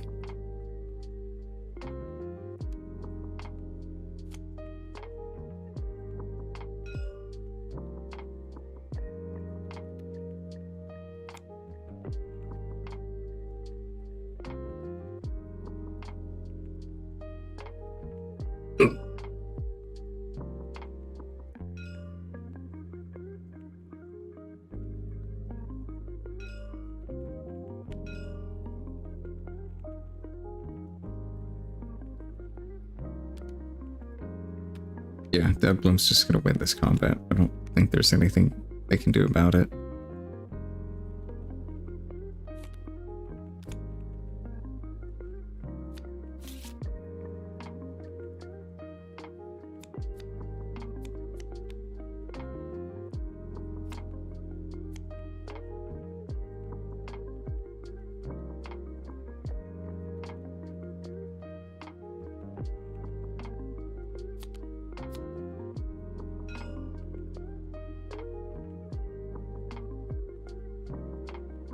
Okay. Promising Future is done resolving. Yay. Alright, looks like they chose to put their Nocturne onto this battlefield here, just bolster their defenses here more, I guess. Kane can't easily swing into this field now. Well, he can if he ganks over. But he won't win the combat. Misfortunes on 2 runes. But they do have a Dazzling Aurora developed, which is pretty good. That card is gonna snowball like crazy. If they're allowed to continue into the late game.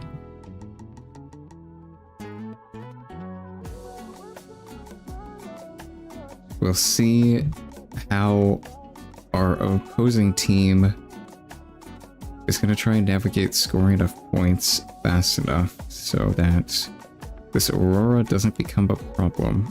They're going down to 1 rune. A single rune to play challenge. Okay. This Kane does still have 6 damage on him. He's at 8 from On Guard. So this challenge will kill him. It'll also kill the thing you're using challenge on, though.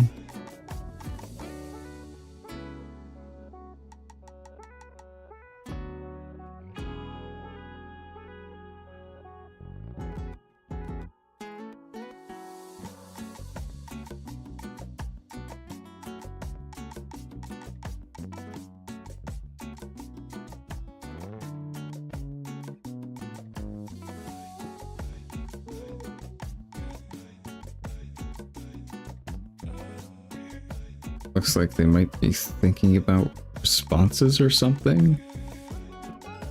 Yasuo has no energy.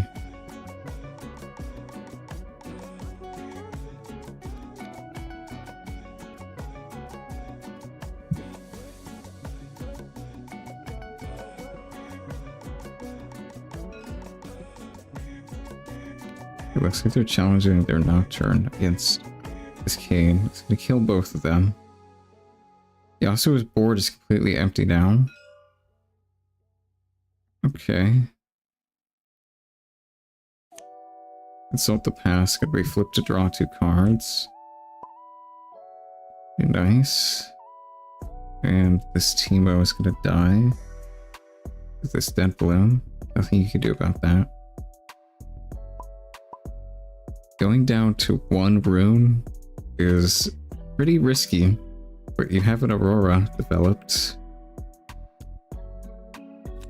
So, not going to be able to hard play any cards, really, for a while.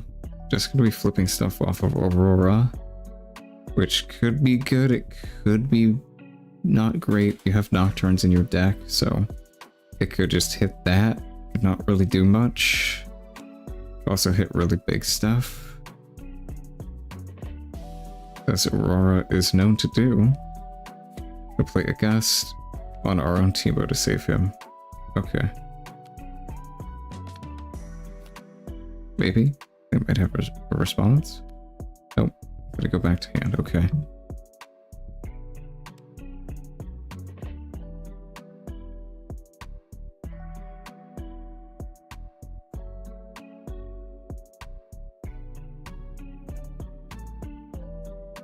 Yep, and they're gonna take a point off of this dead bloom.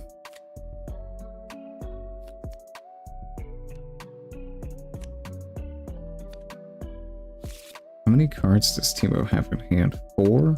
Okay. That's not a bad number. Would have thought it would be less because they've been playing all these ramp cards, but it's not actually that bad.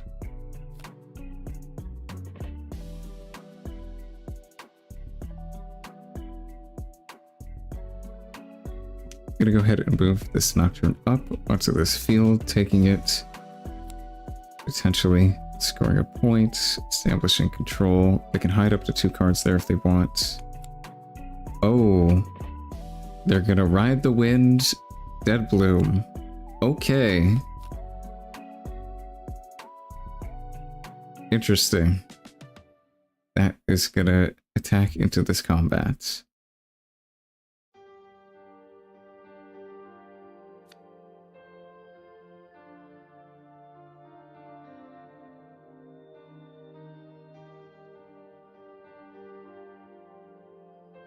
Getting buffed up to 10 because of this guy.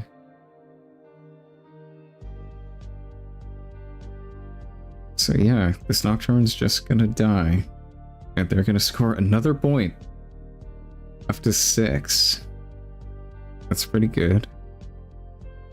They want to close out the game as fast as they can before this dazzling Aurora starts becoming a problem.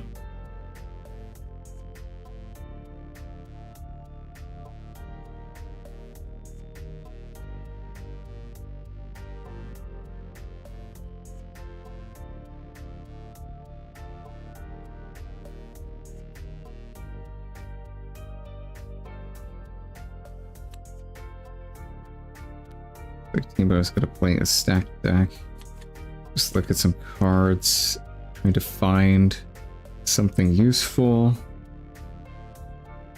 They're out of energy here, so their turn is basically over.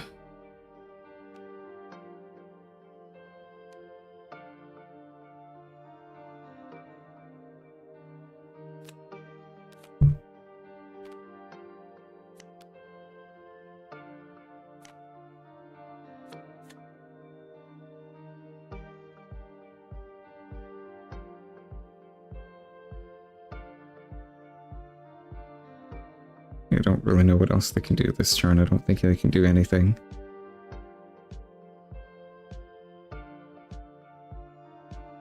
Yeah, they're just going to pass their turn over to MF.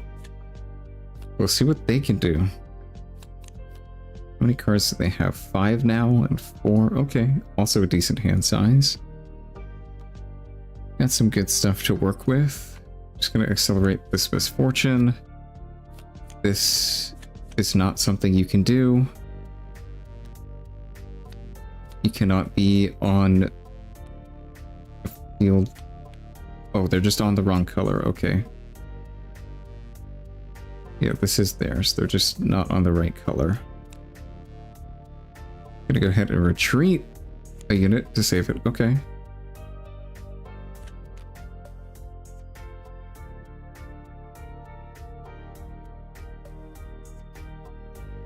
go up to 7 after ganking over their dead bloom.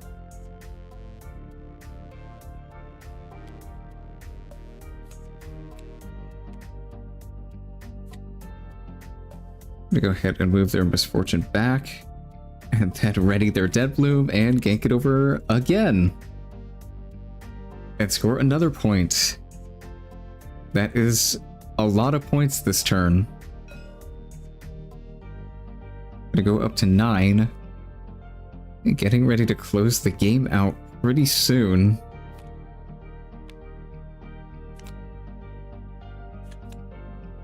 Ready up 2 units or 2 runes from Targons, so they may have some interaction on the opponent's turn.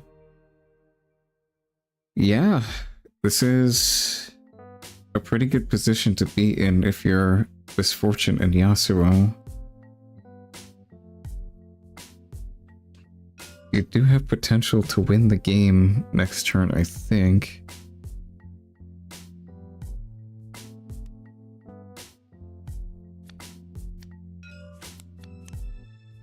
They're probably going to want to put down the Snapvine onto one of these battlefields. Yeah, to try and wall the opponent out a little bit. Make it harder for them to close the game out. Then they're going to resolve this Dazzling Aurora at the end of their turn.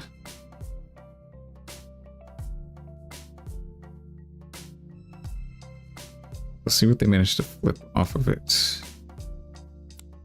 A dead bloom. Okay, that goes to base. If you put it onto this, it just dies because of mask. So it just has to go to base. Yeah, you can't really attack here. Unless you have a plan to win combat.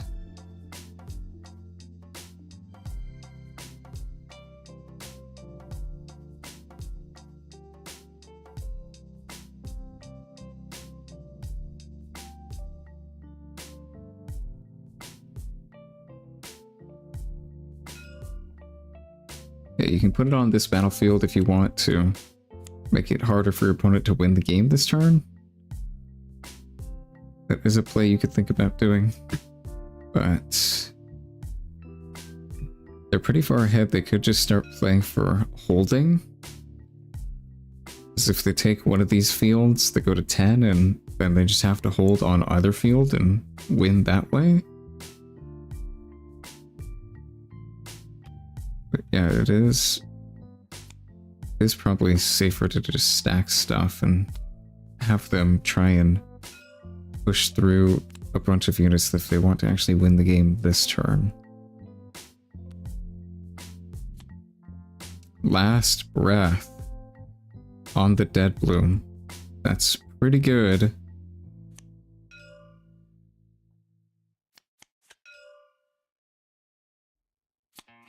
Okay. They're gonna kill the Snapvine and not this. Okay, interesting. Right, the wind. Alright, yeah. Doesn't matter. They killed this anyway. Is this gonna go up to 9 because of this card? And beat over. This guy should be readied.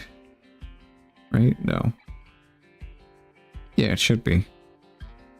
Because right, the wind readies it.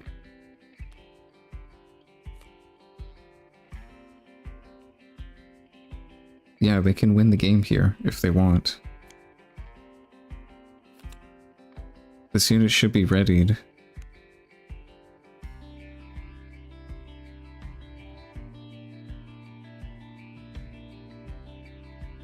They could also do that, yeah. Just use Yasuo to move this up and win. Yep, that's GG. Yeah, they had a bunch of ways to win here.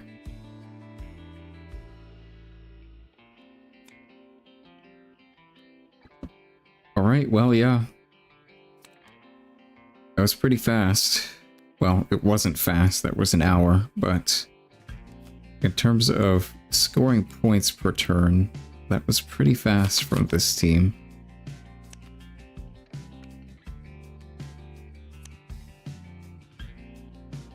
Yeah, Ride the Wind is insane in this format. It's such a good card. So many points you can get with this card. Crazy.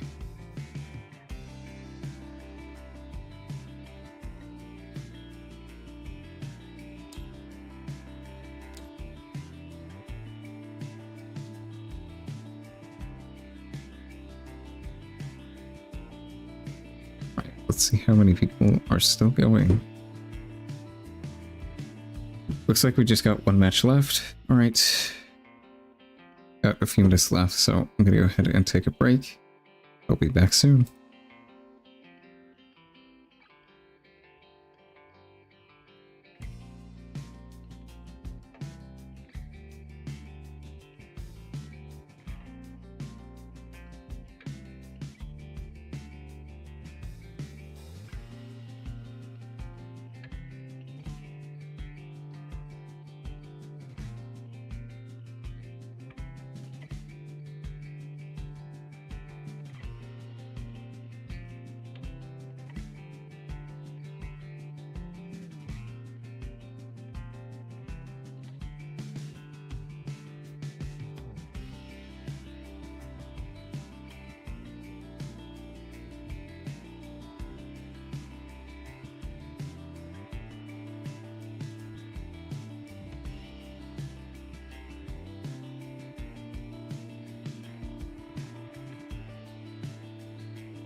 Alright, I'm back. And it seems we've got our new round. So, I'm gonna go ahead and post that in the brackets.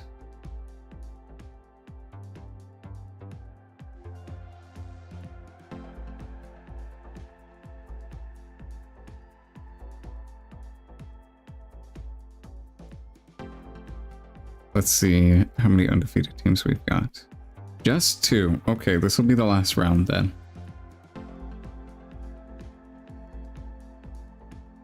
And we will go ahead and go and watch the finals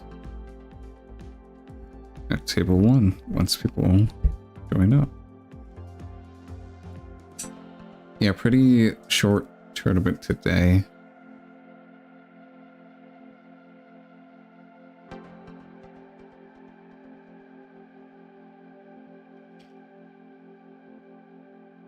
That's fine though, we're just testing a bunch of new stuff.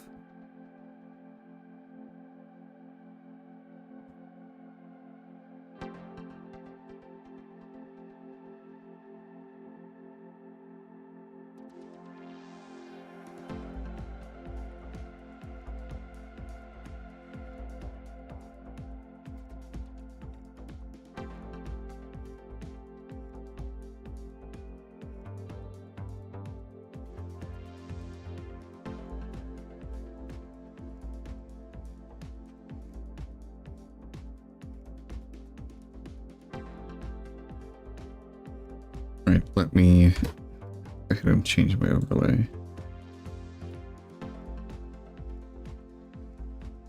We've got Team Poro.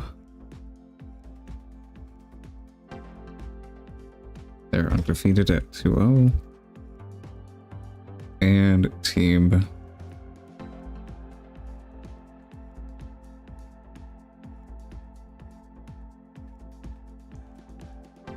Alivos. Also undefeated at 2-0.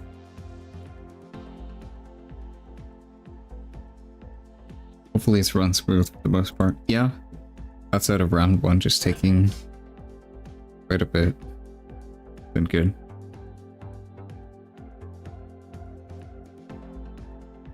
Fun to see very different decks. Yeah, there's a lot of different stuff that people have brought. A lot of aggressive stuff. Yasuo Misfortune.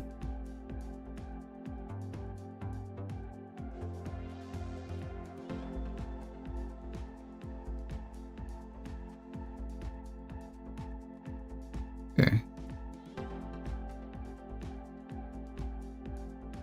Hello. Oh, hello. Hey yo. How's it going? It's all good. Alright. Someone have a table up? Yeah. Lobby name is Team Poro with space. Password. Okay. I'm loading. Okay. Team Poro Riftbound, this one. Okay, going in. Password? Okay. Hello everyone, I'm back. Sorry about that. Oh, what's the password? 1, 2, 3. Got it. Okay. At some point, some random guy will enter here and tap 1, 2, 3 in one of these things. You can change the password after you guys Poro. join. Hey. So 1, 2, 3, join. Okay, so who is your first player? Because I am also first player. Player A. Player. And Okay, perfect. I'm also A, so I'm going to match you, Oh. Harry. Okay? Okay. Didn't load properly for me. Would you mind Yeah, doing a for me the reload of same. game? I have a yes. If you can do a reload because I'm having Yeah. a little bit of weird numbers. Da relódio aí, AJD. Foi. Thank Is you it very fixed, much. guys? It's loading. I Yes, think so. it looks Yes, good it's now. fine. Thank you. Nice. Looks good for me too. You guys can go ahead and start whenever. Here. Have fun. Okay, thank you.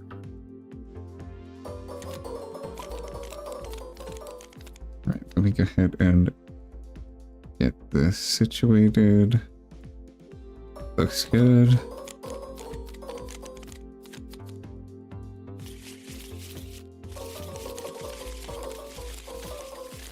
And we're gonna go ahead and get into our last match of the day. We'll see what decks these players are bringing.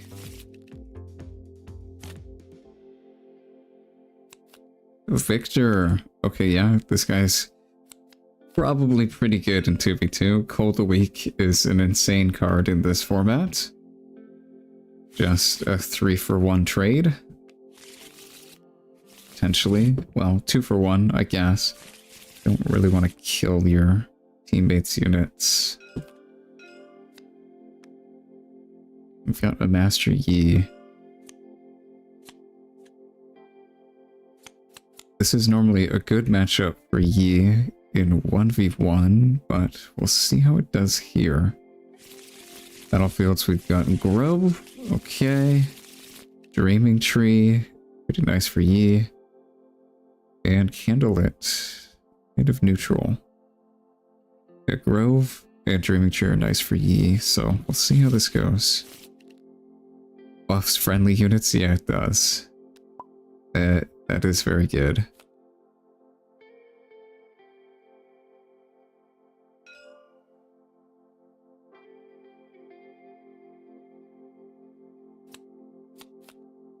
And they've also got Yi. Okay.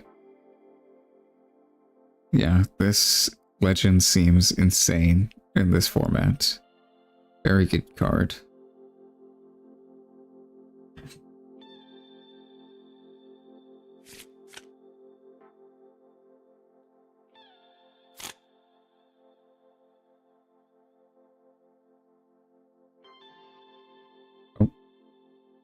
They might have drawn their entire deck.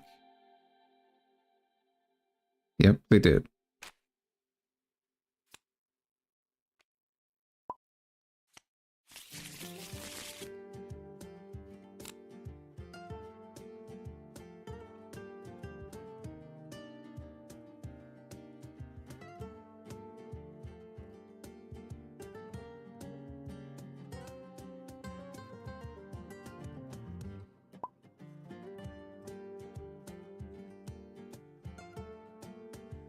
Okay, let's see what this final legend is here. Yeah. Yi plus Victor seems like a pretty good combo. This guy's token is going to be 3 on defense. That's pretty strong. Yeah, that seems good.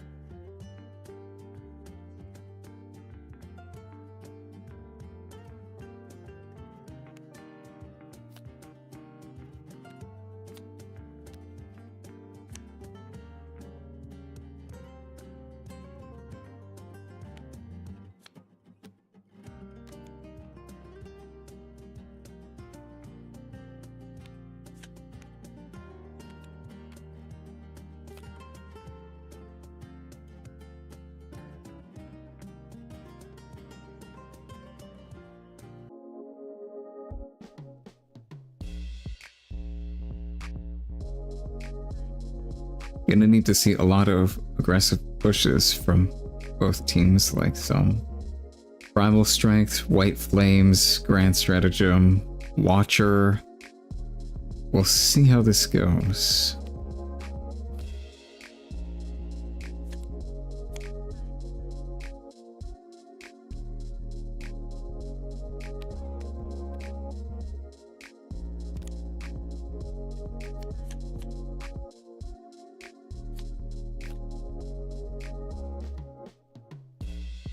I have a feeling we're getting to get into a lot of staring contests with these decks. You just take some fields and sit there and look at each other, because neither of you can really push. Some crazy cards are going to be Charm, Blitzcrank, Primal and White Flame, of course, Watcher. There's going to be really good cards in these matchups.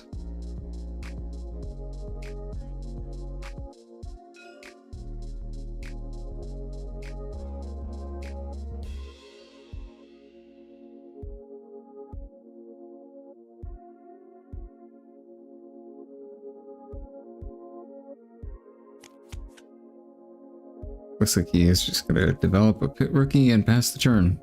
Yep, and met with the exact same play. Ranked Ari. Gonna do the same thing. Basically, put a clockwork on the board and pass, yeah. Just a bunch of 2-might vanillas.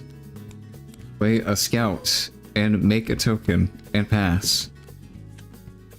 Okay, Victor going last is not good in this matchup. He's not really going to be able to push into any of these battlefields.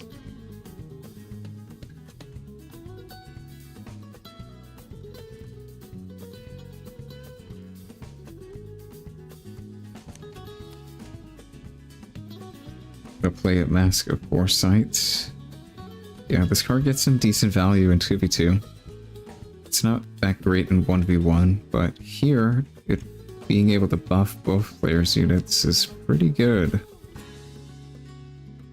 This guy is going to be 5 on defense with the Ari debuff on the opponent, so like 6 might, essentially. That's really good. And they're going to pass after taking this battlefield, yeah. Going to be drawing some cards from that.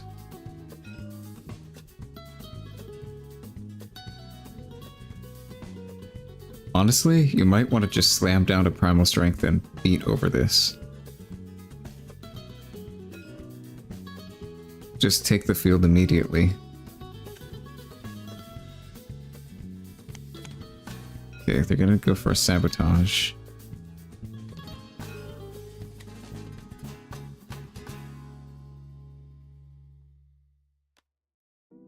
They could just play it slow and put this on, like, Dreaming Tree, probably. And just wait. But then Ari's gonna be able to take this. Victor won't really be able to do that much. Looks like they're gonna play a discipline in response to the sabotage to buff this unit even higher.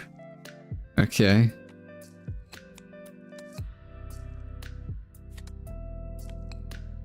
Ooh. First mate, White Flame. Charm. Okay, well, you definitely just take that. It's the only target, and you probably take it anyway. Only 2 cards in hand. First mate's pretty good. White Flame's also going to be really good, but not yet. Charm. That's really good. The opponents are all tapped out. They have no responses to this play. So the charm is just going to kill this unit. That is really good.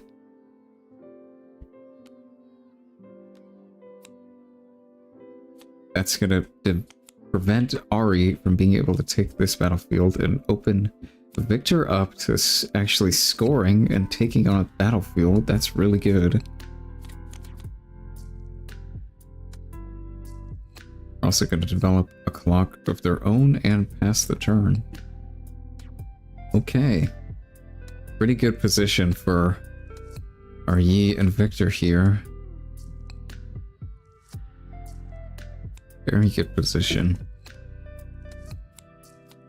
Ari's going to develop a Ravenbloom and pass. A pretty slow turn. Not really doing anything, just setting up for the future. Yeah, Victor's going to be able to take this. This is going to be holding for 3 because of Yi. That's pretty good. This team's taking control of 2 battlefields while the opponents only have 1. That's really good.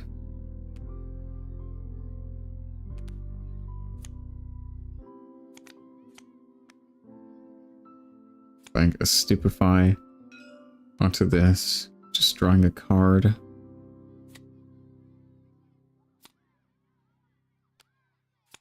Gonna play a salvage, draw another card, kill this gear. That's gonna get defied, okay. And Victor's gonna make a token. And pass the turn.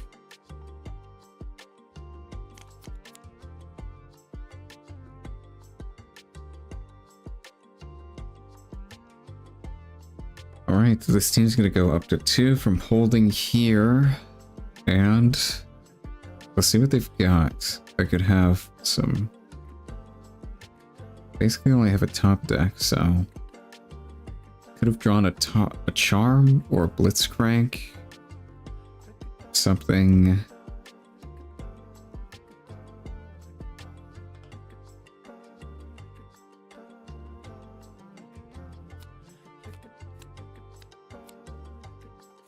Okay, Snapvine, maybe. Yep. Looks like it. Are we gonna go ahead and kill this? That's pretty good, but it doesn't really accomplish anything because Yi, this Yi is just gonna be able to take that field back with Clockwork, and that's it. Yeah.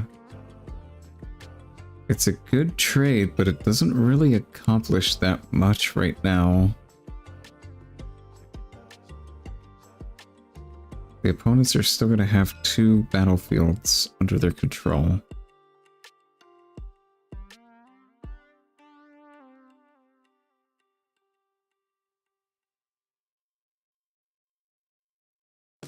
Let's see how many cards are in hand. Okay. About the same for everybody right now.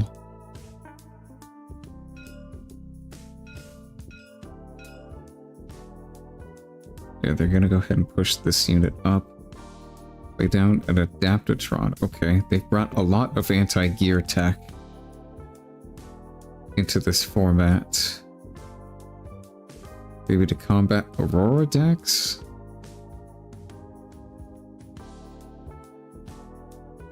I don't know. Victor already has a really good matchup into Aurora, so I don't know if you need that much gear removal. Okay. Yi has tapped out, so his defenses are down. Let's see what Ari can do here. Ravenbloom is going to attack for 2 into this guy that has 3. Go ahead and play Discipline to go up to 5.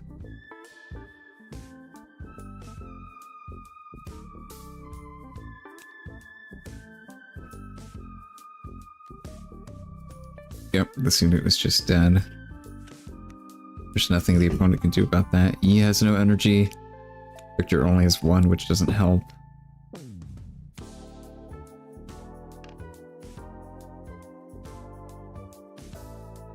Go ahead and resolve Candlelit here. Just get to peek at the top of the deck.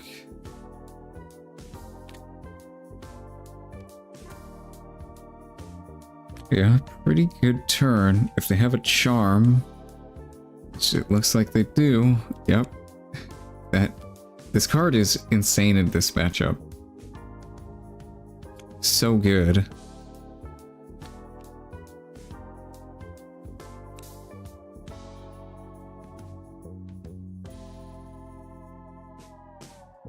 Yeah, they've taken control over 2 battlefields now.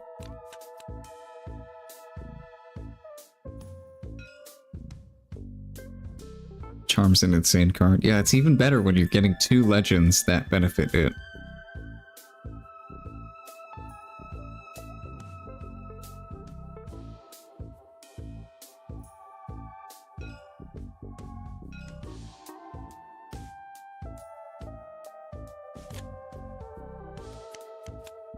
Play a seal into a wraith. Okay. Bit of a slower card. Not really viable in 1v1, but potentially can work in this format. Just gonna kill a token and draw a card.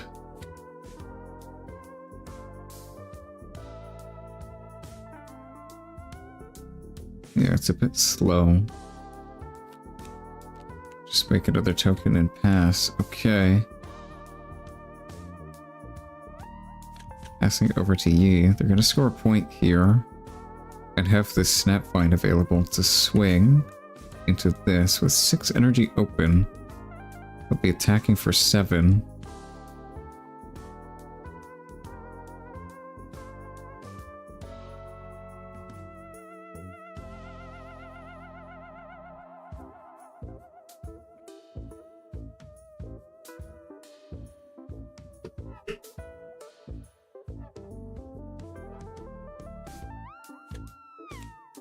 Play Blitz just to play more Charm, yeah. It's something I've been doing in my Yi deck in 1v1. For the mirror match, it's insane there. You might want to play it in this format as well, in these decks. It seems extremely good in this matchup.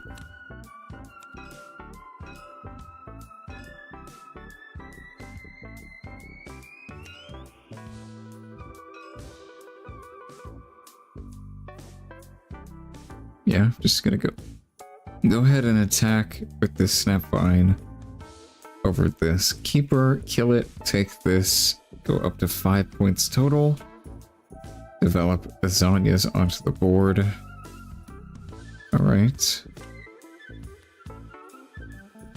And another guy, a clock. They might want to draw with this. We know they have a white flame in hand, so they could be planning on using that next turn. Looks like they're not going to draw. How many cards in hand? 3? You can probably draw.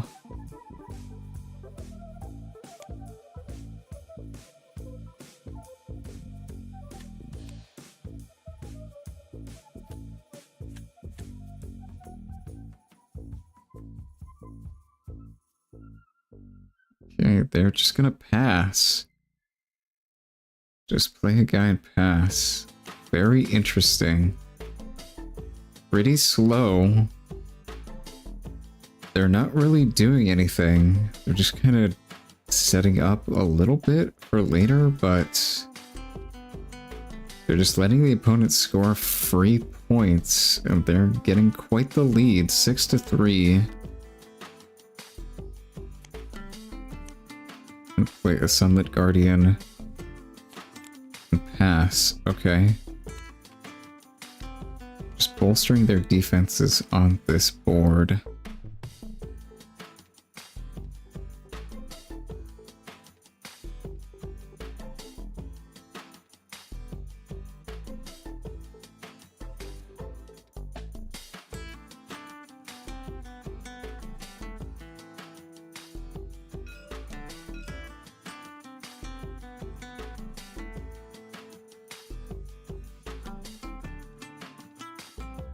Yeah, this Wraith is not going to be able to swing anywhere right now.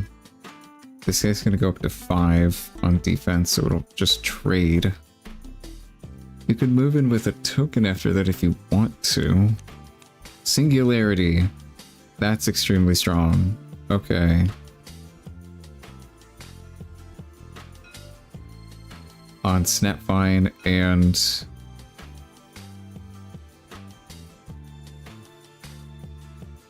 what, these two? Maybe? This?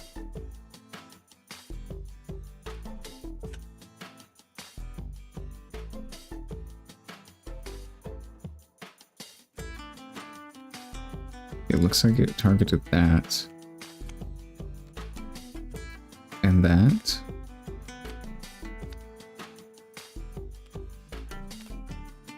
Alright. Zonja saves this.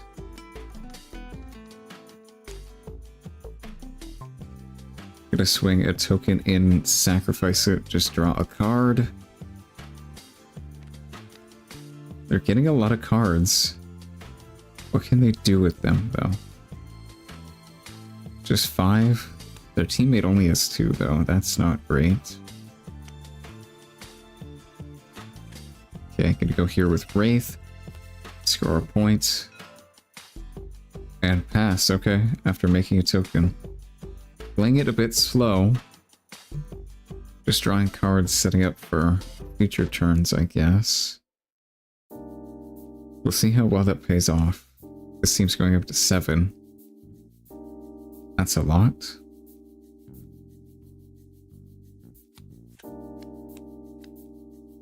I think they're gonna play the White Flame. Yep, that we knew they had in hand.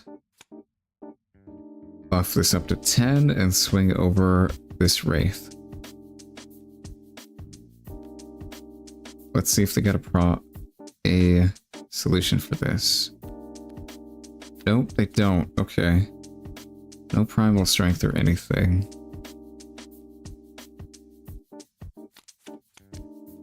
They just take a point, go up to 8 and pass. Okay.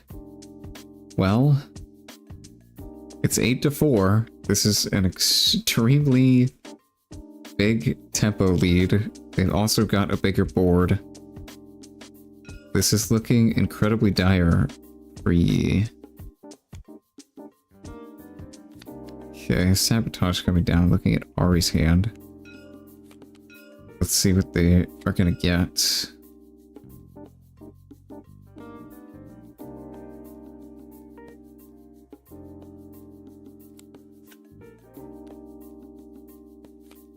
Respond with a discipline onto something.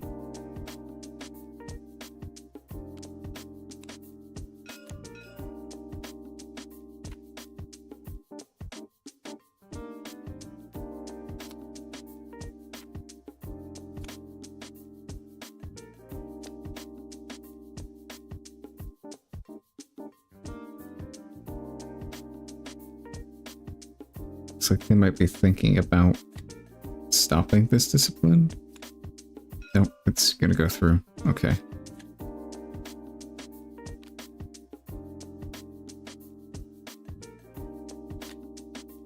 Foxfire, Clock, and Discipline. Probably just take... Yeah, you can take the Discipline here to get rid of their defenses. Don't have any responses now. Foxfire is pretty good in this matchup though, it just kills stuff without having to attack into Yi. Yeah, now defenses are completely down, the opponents have nothing, they have Yi that they can play accelerated and attack over something.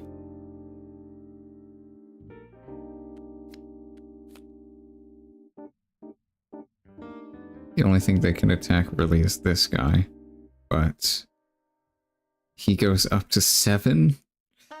You can't attack anything. Yeah, nothing. There are no attacks you can do with this Yi.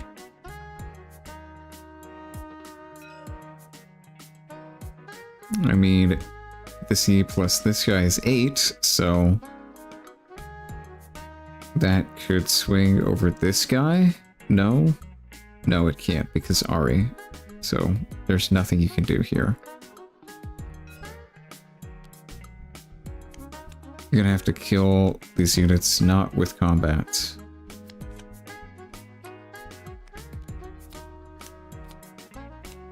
Okay, I mean, this goes up.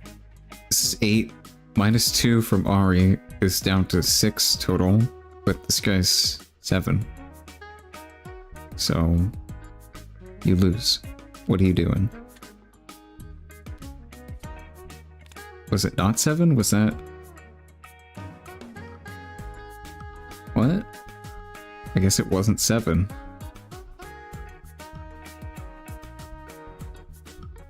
Okay.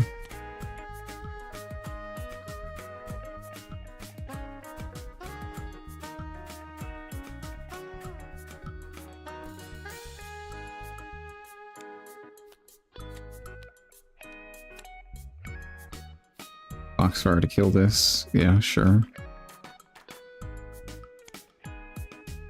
Opponents have no responses. Should only be at 5.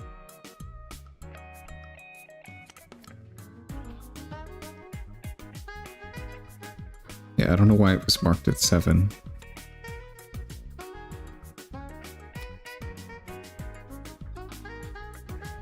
Gonna go here and go to 10. Okay, well, they're 1 point off of winning and they hold 3 battlefields, so this might just be GG.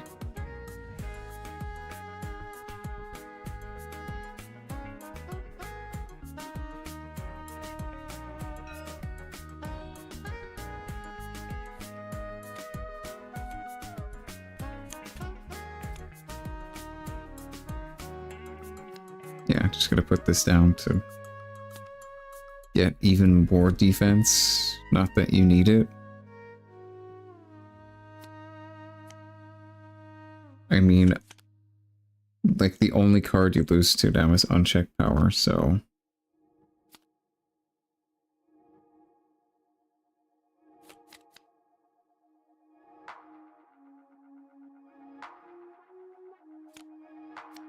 Stupefy on this, trying to draw into an answer maybe?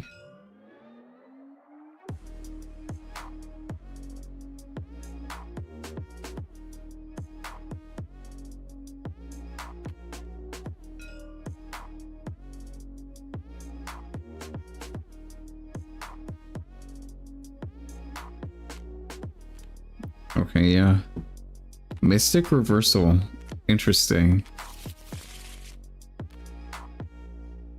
Very interesting card.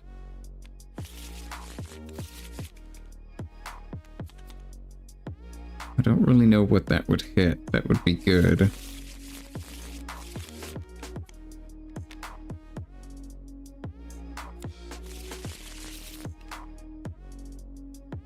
Like stratagem, I guess, if people are playing that.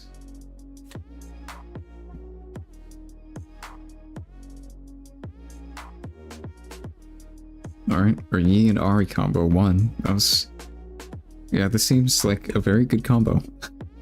Charm is busted, and having 6 copies of Charm is busted. And playing more copies of Charm with Blitzcrank is busted. What can I say?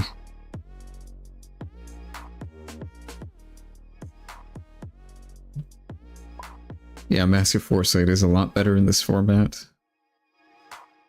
It affecting both players is really good.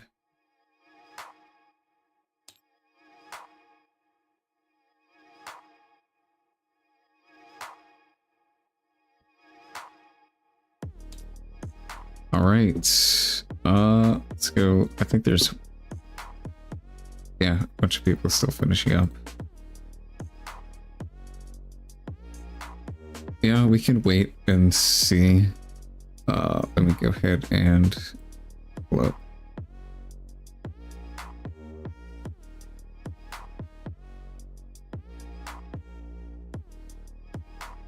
Other tournaments.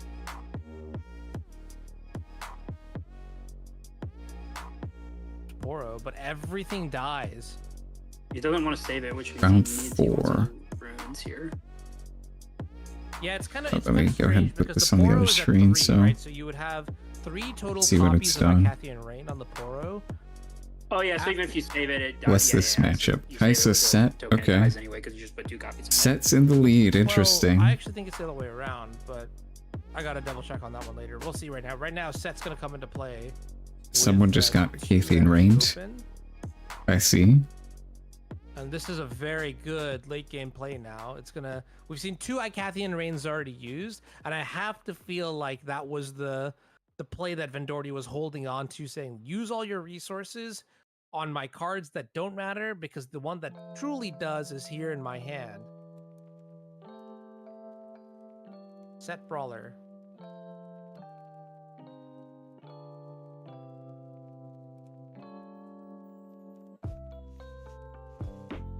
So Set is potentially threatening lethal next turn. Players, there's just like no units in play. Yeah, he can't get on board. That's the problem with those guys that draw a card is, yes, they replace themselves. Just play a unit, play first mate, you win. If Kaisa doesn't respond to anything, because they don't contest the board. she probably will, but like maybe you can 6 to 3 Kaisa is rough. here, Targon's Peak. You know, have some energy open. No, Accelerate Kaisa is not the play. Attack, You have to stop Set from winning next turn. So oh, what? They just tap out? Okay, well they're dead to first mate in a unit. development turn. Yeah, very much needed.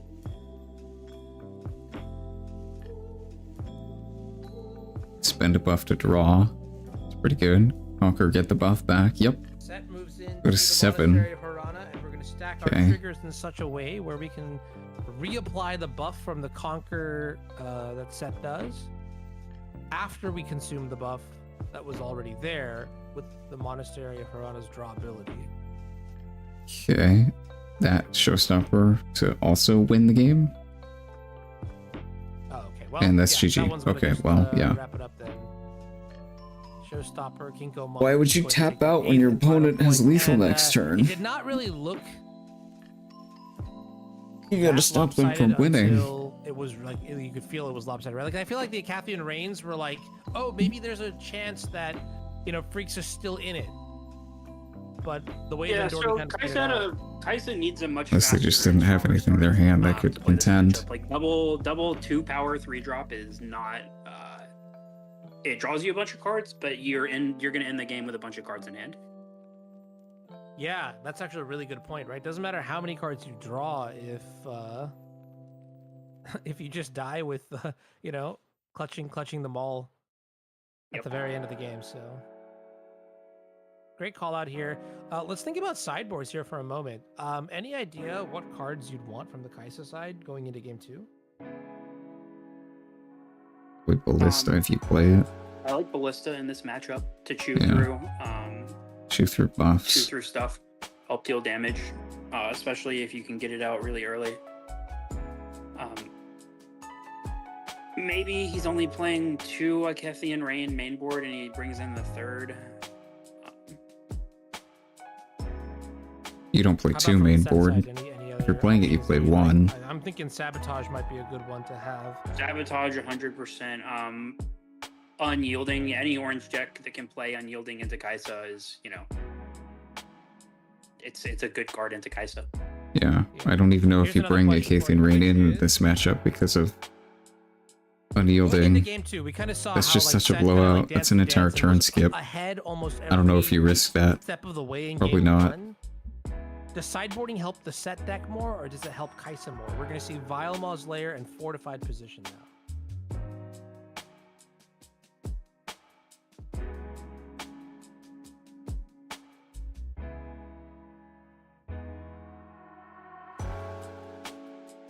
For a unit and pass. Yeah, The Kaisa's going first. That's really good for her. Yep, just turn 1, put a 2-cost unit into play. Well, the student in particular, because you can buff it up really big.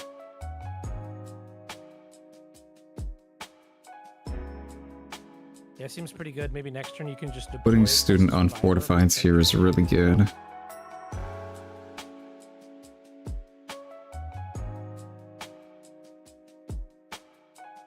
Doesn't seem too bad. You can just move into the fortified position here. You've got 4 might on defense, which is pretty good if there's not something like a challenge, or I guess even like a hidden blade. Yeah, that's pretty good.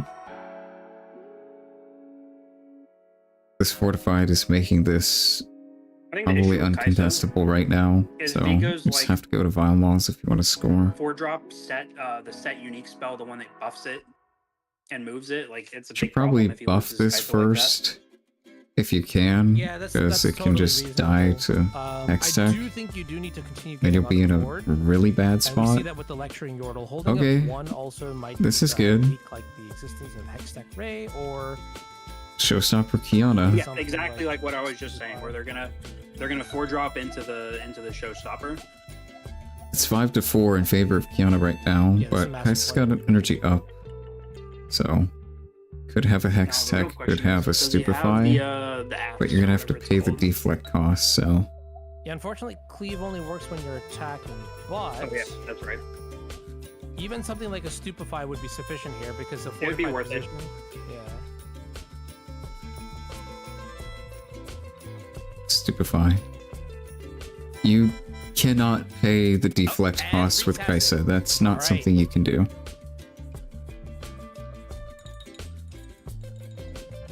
Kaisa's Oh, this power is interesting only now. for Look, spells. I think Freaks has tried And to pay deflect the is not cost with Kaisa's legend ability. part of a spell. However, I don't believe that is allowed. Deflect don't Yeah, doesn't- you can't do that. Yeah, deflect Pretty doesn't sure that's add. good. Deflect is an ability. Exactly, yeah. It's like a separate thing. It's like it's an ability cost. It doesn't add rainbow energy cost to your spell. It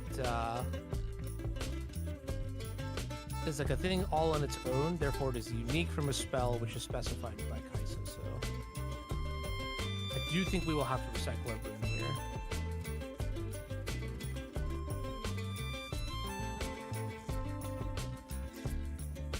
Oh, it is allowed apparently, and someone from Riot said this the other day. It is? Alright, I'm gonna go digging. Actually, if you What? if you do me a huge favor, Why? find like a link to that quote. Let me read Kaisa. Like a citation of sorts, because that's like a really unintuitive resolution.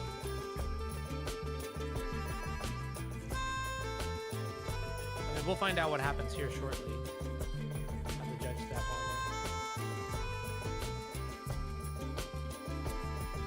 Use only to play spells.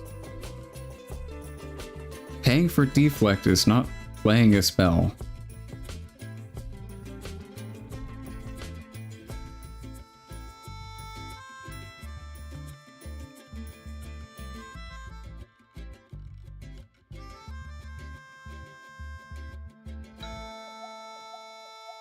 You can pay deflect costs with Kaisa, but no longer with the reflexive trigger spells. Why? Interesting.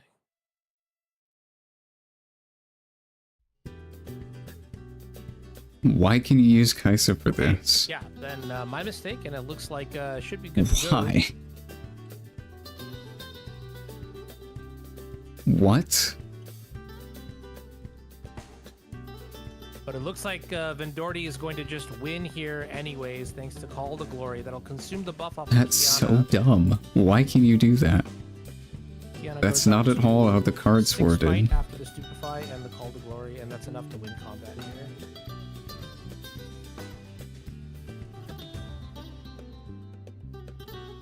So the next question now is, how is Freak supposed An to additional control cost fortified on the position spell. Kiana? Is it? Between you and me, feels kind of tough.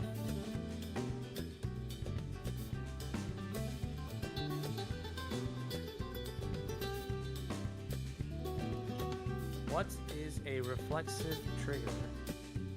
Great question. Reflexive triggers are new That is a very good things. question. So let me pull up Rain real quick. That's not the right one. Yordle's gonna come crashing into the Kiana. Smokescreen is gonna reduce 721. from 6 after the fortified defense, fortified position That trigger one. resolves, down to 2. You know, trade at parity with Deflect is a passive ability keyword. Spells and abilities an opponent controls that choose me cost an amount of power equal to deflect cost from opponent plays additional cost. Okay. What's really interesting. Okay, I didn't know that. A lot of really valuable That's cards interesting. That makes Kaisa way better.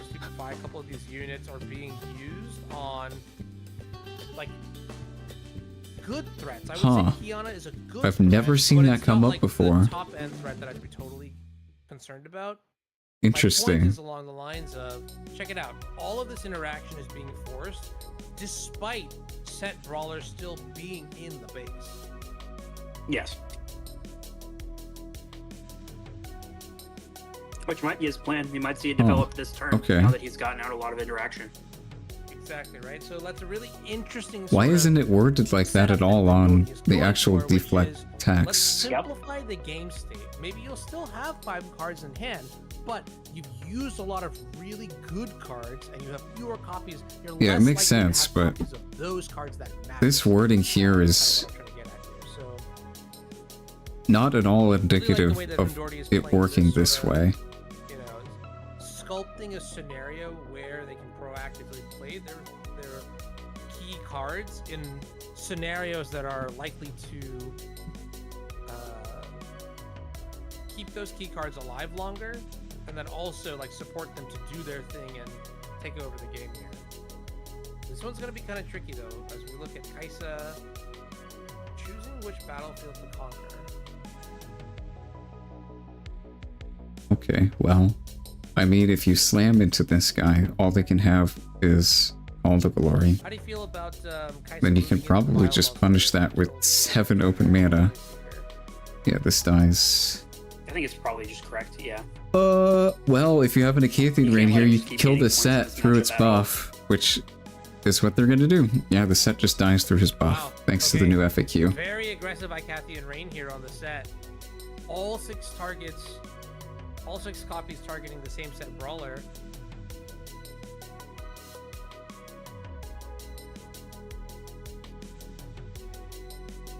Very interesting.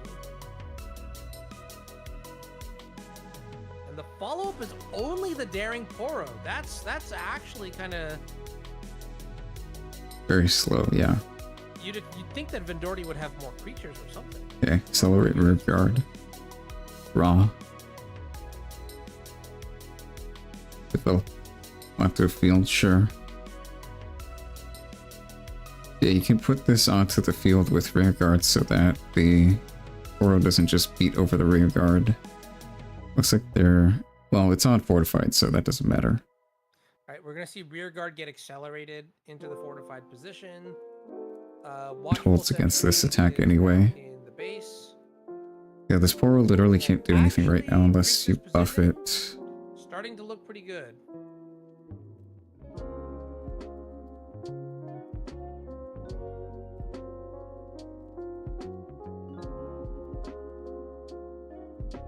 I guess This one looks like card a that we rough haven't spot really for seen in set. This game from Vendordi is the Kinko Monk.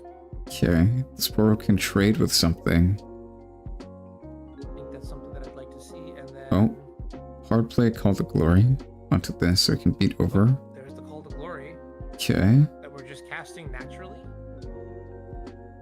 yeah, beat over this rear guard.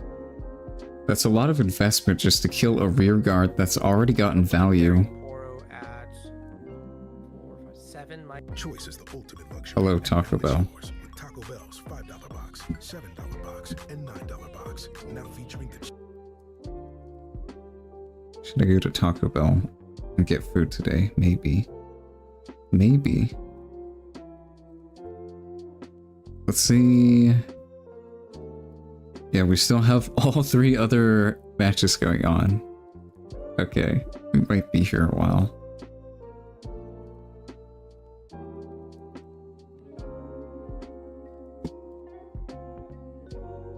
Yeah, only one of our matches has concluded, our feature match, so this may take a while.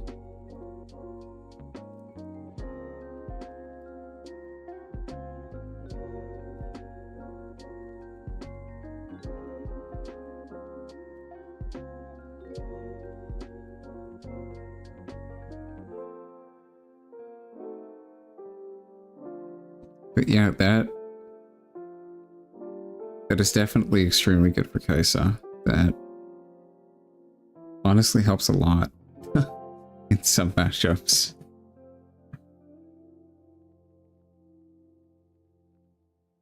Yeah, against Set, that's really good. You can see.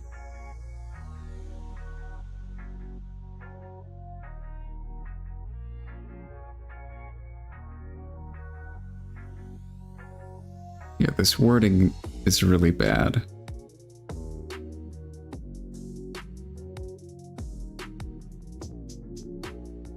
But there's a lot of cards that have that, so I'm not exactly surprised.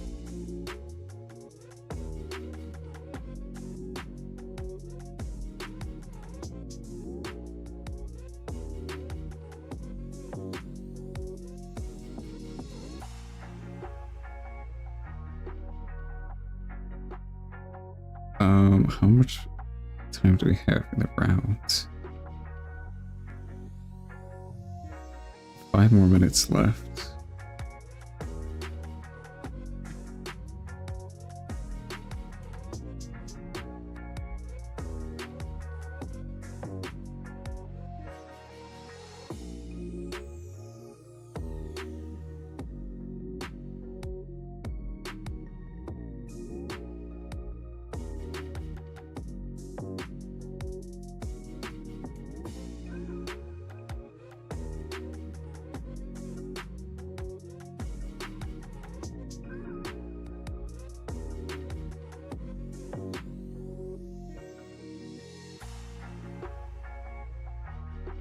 kind of interesting choosing where to go with the Cythria. I feel like you don't want to engage in a fight on the Void Gate because that's where Kaisa would be the strongest. That's so exciting that Vendorti's conclusion is actually, I'm not going to go anywhere. You choose where you want to go and make that. Yeah, I think he really wants next turn to hit this double conquer on the on Kiana. Well, you have to hold on Reckoner's Arena, but I see what you're saying. I mean, yeah, that's Kiana dies unbuffed like, on Void Gate in the dark, I do suppose to Hextech Ray. incentivized to go into the Void Gate. It's just naturally going to be easier for freaks It's to defend. risky attacking into that. Spells being stronger. But at the same time, you're right. Like, Kiana plus Reckoner equal good. And she's gonna die anyway. So Void Seeker. All the glory. Okay. To get saved.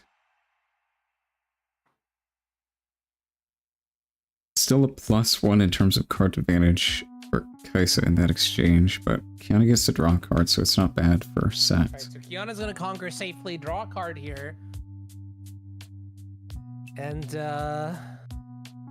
this is where I feel it begins. The hardest part of the matchup for the Kaisa player is this like turn 2, turn 3, turn 4 mid-game piece where runes are a flush for the Set player, The ability to buff is also not something that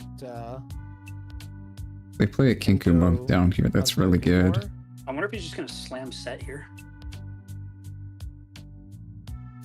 Yeah, that's. I mean, you super interesting to could, think but about, right?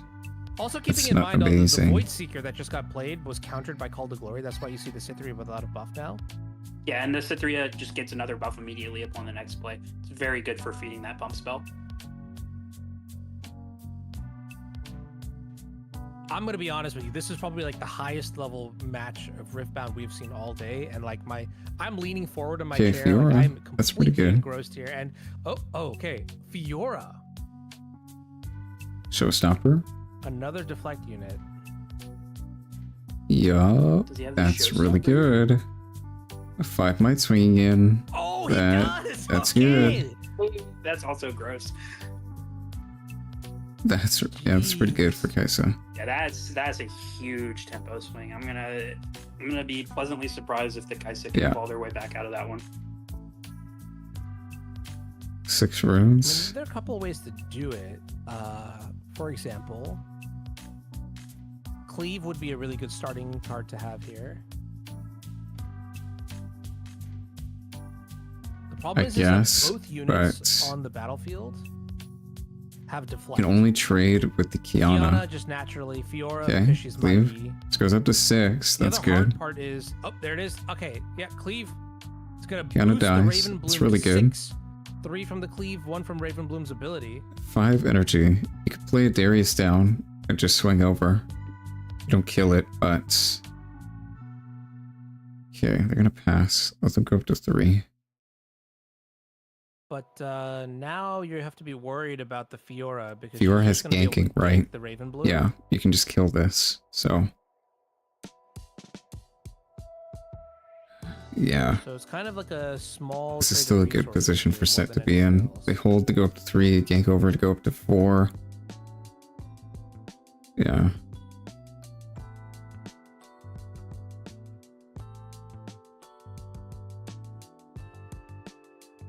And also you can sort of see like it does feel like Freaks is slowly getting Even if they whittled kill out. this Fiora, they're paying a deflect this cost.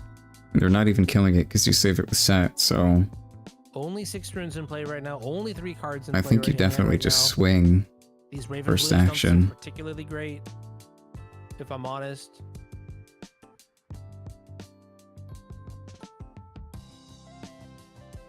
Really, really cool game.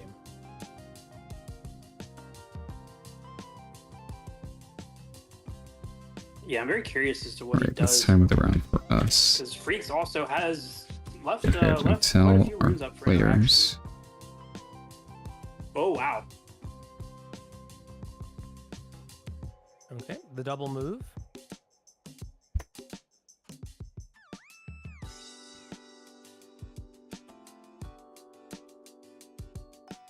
So we're just spending 3 energy here. Yeah, they're gonna attacking double the move. Kaisa.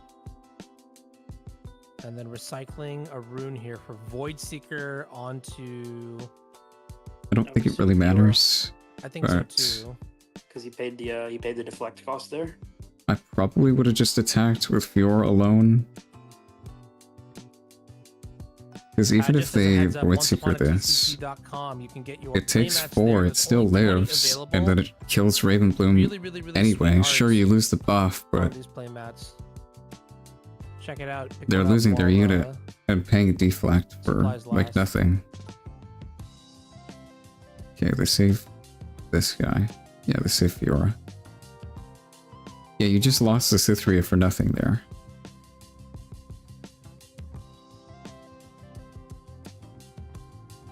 Okay, ready Fiora. Put her there. Okay, All right, so Cytheria is gone. Pit Rookie is back Nice. in to buff Ready, set, Fiora yeah. that was protected by the boss. Now, First Mate allows Fiora to re-engage into Reckoner's arena, and wow, yeah, this set deck is something else in this matchup. Like, it's actually so crazy. Oh yeah. Also, at only 7 runes now, the deflect, you can see the sort of cost that has built up over time. In order to kill the Fiora through the set passive, Stupefy on It's just like so whatever. much you have to Not spend. Fiora. Just trying to draw into something, I think. Creeks is gonna have to get pretty lucky here. Even if you with kill the Fiora here, you don't kill it. So, yeah, this position sucks. and, sequencing and execution.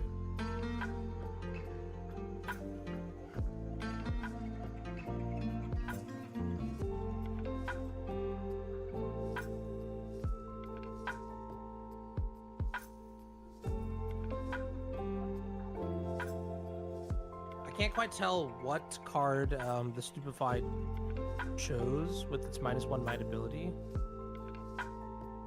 I'm gonna guess it's not the. If you've got a Kathiid ring, you actually may have a chance here. We didn't pay any deflect costs or anything of the sort. You pay 3 runes, but gotta clear the board. Except for Fiora.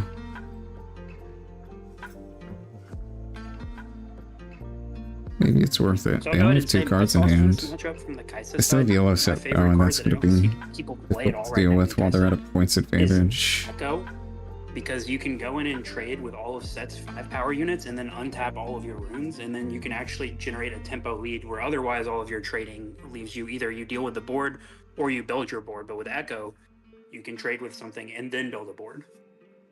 Why are we trying to play Yeah, that's Echo in nice. this Kind of deck? aggressive, kind of keeps your Don't follows really up think on the that card first foot forward fits. that you put down, right? Yeah, that's what I put in my Kaisa to deal with Set. I haven't seen it in a lot of Kaisas yet, but it's Yeah, one way because that I I don't keep think parity it's very good. because they don't play a bunch of big guys. Darius is very Well, how about good. parity This, with Darius? Okay, that's That's a I big mean, yeah, guy. you swing over that's a this. big clonk here. So Darius coming in for 7. You swing over this Fiora, Fiora's gonna get but protected by the boss. if they buff Fiora, they just swing back in and kill Very Darius. strong play here. Good showing, good turn here. So, for Freaks. Actually, what you know, does that really the first time do? We've seen Darius all match long. And this is almost similar to like that echo effect where you're talking about, where it's just like, all right, you have your big chunky unit and it comes in and it just bonks. You know, Kinku the Monk? Okay, 6 that's might really strong. Fiora on the head, and wow, the buffs don't stop. Yeah, you're gonna walk. Kinko Monk. Okay, do this as well. That was a really good draw 5 here. to 5. The problem with this Monk will attack come in is and they could just lining it play up great. of First a mate Hextech and, Ray Pit Rookie against the and Darius, but the first kill mate is either one of 4 these, because and then it's the other buffed. one just Darius dies can't even kill and both of doesn't kill them, has to Darius, choose. so If you have to choose, I this guess you play just is try to really go after the risky, I first mate, but think. The problem is what if the first mate gets protected by the boss? Even if they have Stupefy, that same outcome happens So here. you have to take the Pit Rookie then? Like, So, that feels so bad. I don't really like this attack, but it's gonna work out. Yeah, it feels really bad. It definitely does. Yeah, wow. That buff should be gone. Right? No, it shouldn't. Spend the last Because 2 of that's at our 4. energy Okay. On what? Challenge? Challenge! That's good. Getting rid of the unit. Kaisa's only unit. Yeah, and that's gonna take down the Raven Bloom student.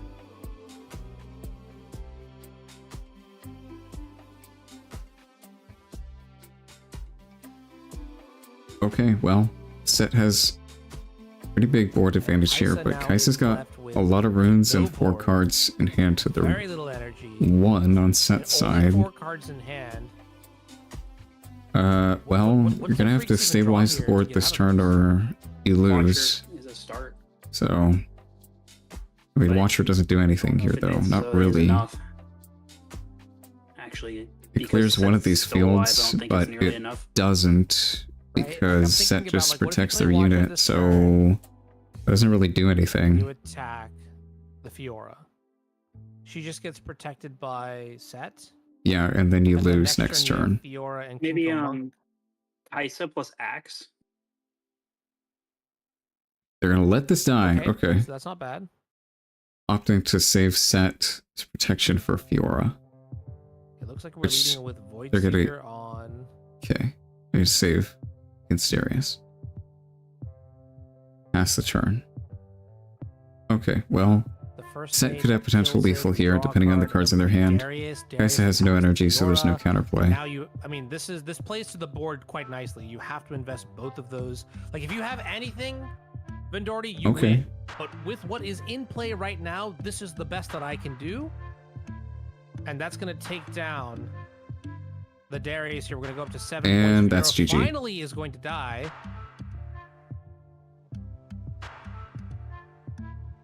Oh my goodness. Yeah. Oh yeah, that's going to be it. Yeah, first mate, Trifarian Glory Seeker, GG's. Let's see GG's. how our tournament's going. Right, let's check the Okay, status we and still see how got many- 2 that's- matches that was going a on. Crazy match.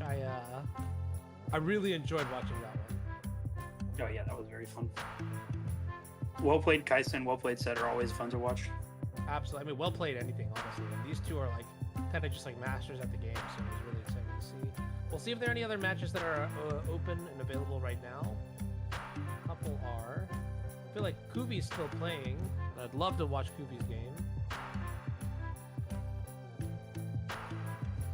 Prismaticism also won this round.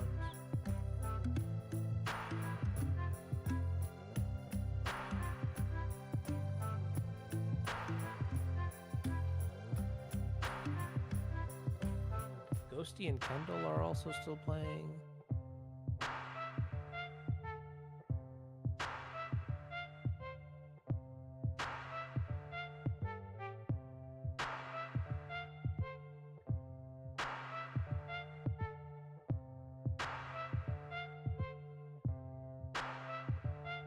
Yeah, 2v2 does take a long time, huh? Let's see, the other match. 60-minute game ones. Yeah, that's not really something I'm interested in playing, honestly. Those are the big ones that I think have my. I think I'd rather just watch 2v2s.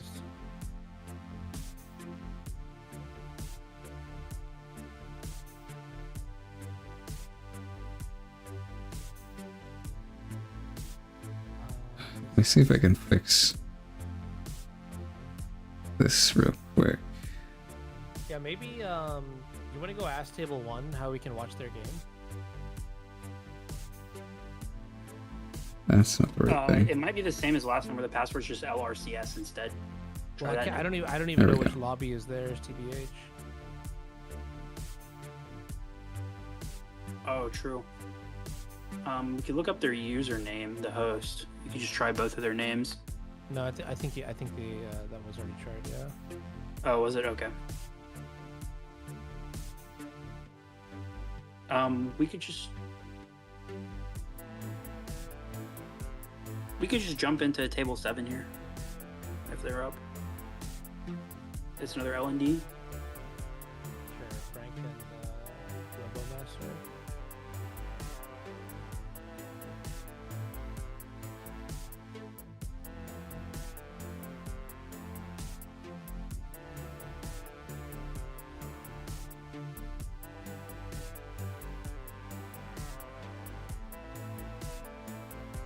So they don't Yeah, have.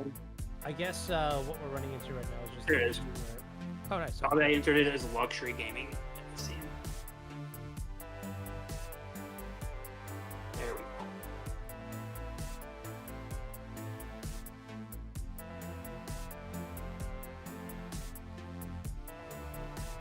All right, getting into this game looks like more Kaisa, more sets. Oh boy, Kinda who just could have saw that guessed? matchup being played out, and we're seeing it again. Kaisa and You know, it's Set? interesting. I didn't see any. Say it Sprite ain't Mothers so. In the Freaks and Vendordi match. Who could have predicted people would play those So It's decks? kind of interesting to see it now. We're going to see a buffed Fiora swing in here onto a Kaisa.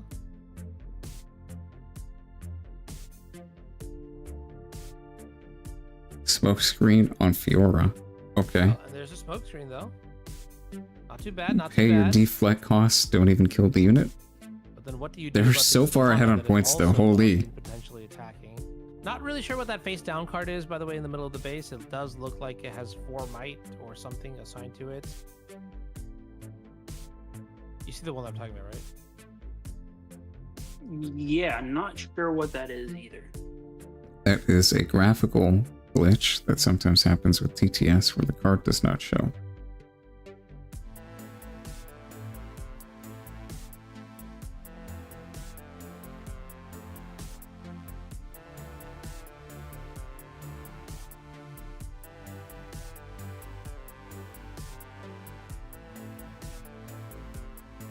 Okay. Buffed Kiana gonna walk in. Kiana gonna come in here now. Attack over this Kaisa. That's pretty good. Get a point, draw a card, get Targons. You are very far behind in terms of points though, so that's a good trade, but still behind. For the first point per set. Oh wow, yeah, check it out. Kaisa's actually just massively ahead on points.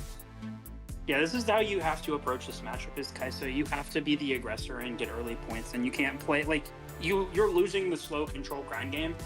You just really need to be aggressive and close out the game. Which is what we saw game 2, right? When he had the aggressive, really aggressive start, he was able to close it out in our last match, and here we're seeing it here. Where if you have an aggressive start, you can actually build a bunch of points before set can really start getting you. Trading the sets units does not feel good.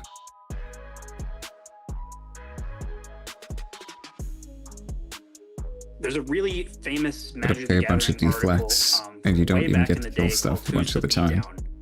And This is the tempo legend. decks are the perfect example. Is you need to be able to identify who is the beatdown and when, and then shift when the beatdown changes and tempo Okay, changes. showstopper on this invisible unit with 4 might. Definitely not sure what Potentially a Kiana or a Fiora. That's pretty good. Can't assume that it's gonna win combat here. Double buffed. So it's got that buff. 4 mites with the deflex.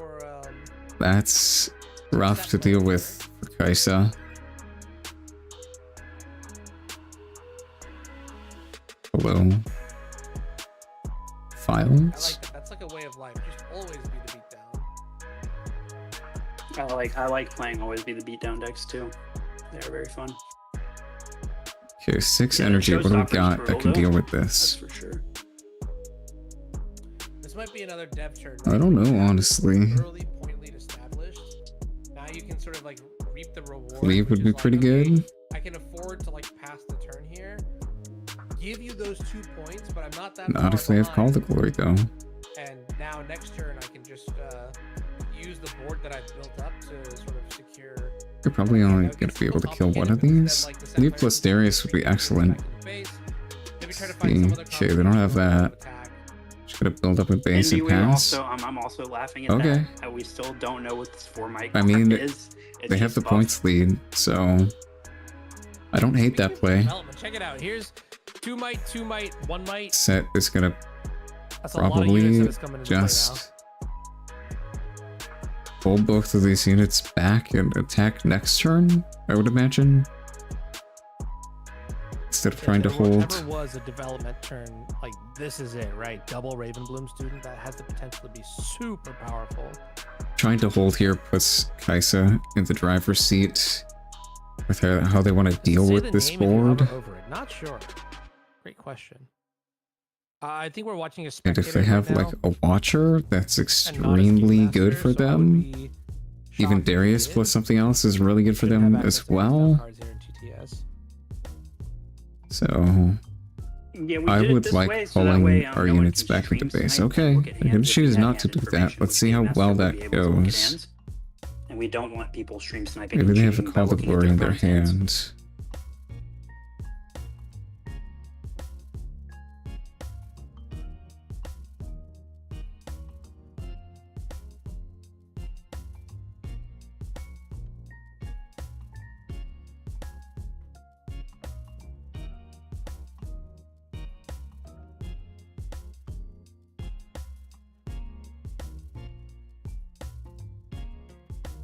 Okay.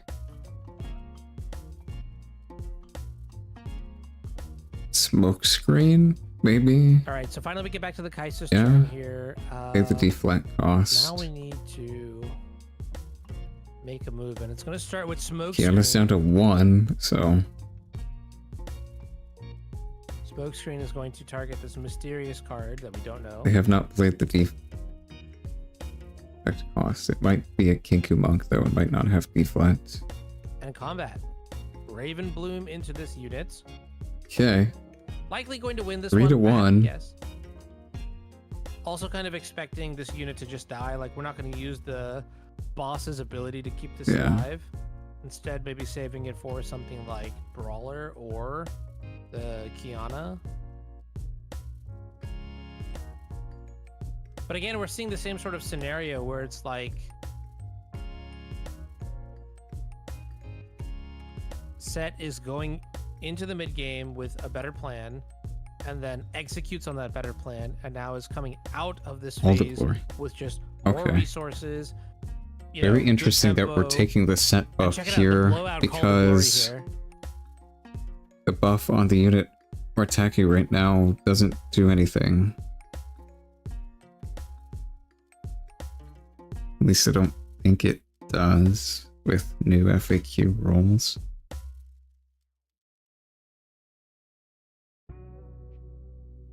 Maybe it does? I don't know. Yeah, if you remove the buff, it might go to 0 white. That might be how that works. Small things doesn't really matter too much. The question now is how we're going to resolve combat. Because it looks like what we actually did was we didn't consume the buff of the unit that's on Reckoner's Arena. We I think that is actually how that works. Which is... Wow. It's -4 down to 1 bite with the buff on it, so if you get the buff off, it's down to 0. Yeah, I think that is how that works.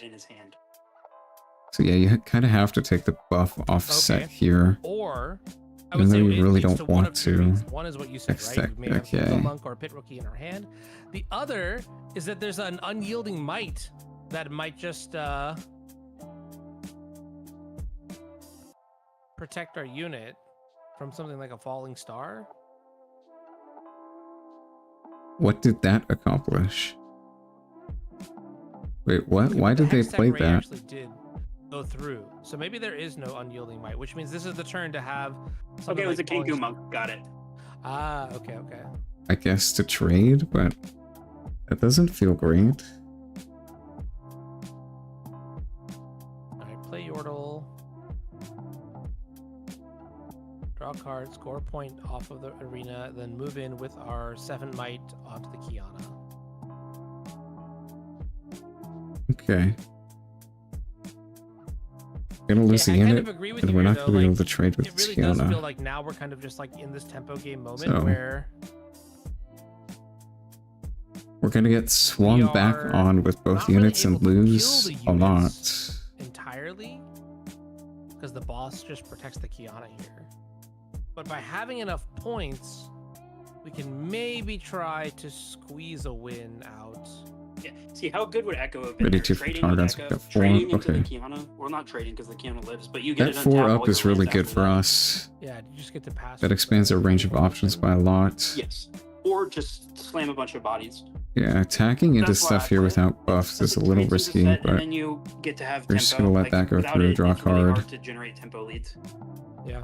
And then probably try and not let this set attack here. Or just let it go through. Okay, well. Alright. Blue player going up to a total of 6 points here, but where are the buffs If for Set? Okay. Kaisa has a watcher, Set, yeah, good. the game That sentence will come out again. So Set goes it's gonna in, look kills pretty the good for Sprite them. player, conquers the Targon Peak, and then uses its ability when it conquers to get a buff. And now the board looks Kiana. quite good here for the Set player. Okay, just making it harder for Kaisa to win here. We're gonna have 4 cards in hand. Play a pit rookie buff this. Okay, this is a pretty decent board. And this is a really strong play. Deploying another Kiana into the base here of Reckoner's Arena. So next turn, like if you have both of these Kianas here, you're going to draw 2 cards. Pit Rookie also going to buff one of the Kianas in base. Set Brawler at Targon's Peak. Let me see if our tournament's done. Which probably should be by now. No? For the Kaisa. Are they still going? Even with 9 energy. They're still going. What do? You could play like Watcher An accelerated watcher might be your best case scenario. Dang. Send it into the wolves in the reckoners arena. Yeah, I mean, But then you can't win the just game here. survives thanks to There's the too much boss. might to chew through. Maybe that's the line. Watcher alone doesn't do it. You need something like a cleave as well. Or hex tech. Okay, there's the Watcher. Oh no! Well, guess we're not gonna get to see. Maybe today, I'll be a hack person. You could do this. Calafia cold brew. Delightfully bold. Choice is the ultimate luxury, and now it's yours. What's happening? Taco Bell's $5 box, $7 box, and $9 box. Now featuring the cheesy street chalupas. That's luxe. For less. The Okay, they're gonna attack Watcher boxes only at Taco Bell. into this field. This will clear both the Kiatas. So your family can dream. They still can't walk over the other field. Bundle life and save up to 25% on home Everything's and down auto. to American one. Family Insurance. Get a quote and find an agent at amfam.com. Thanks for meeting me here. Okay. You're my only lawyer. Everything's down to one right now. And I need your professional opinion. Okay. You see that brand new Hyundai Tucson up? Just mute this.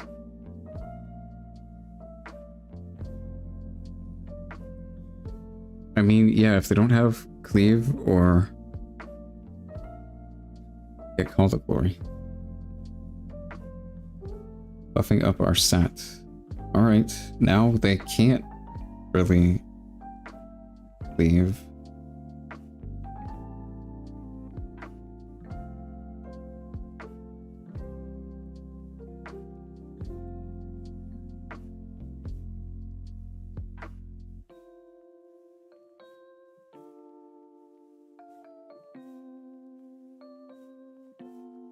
No. That would be really cool, actually.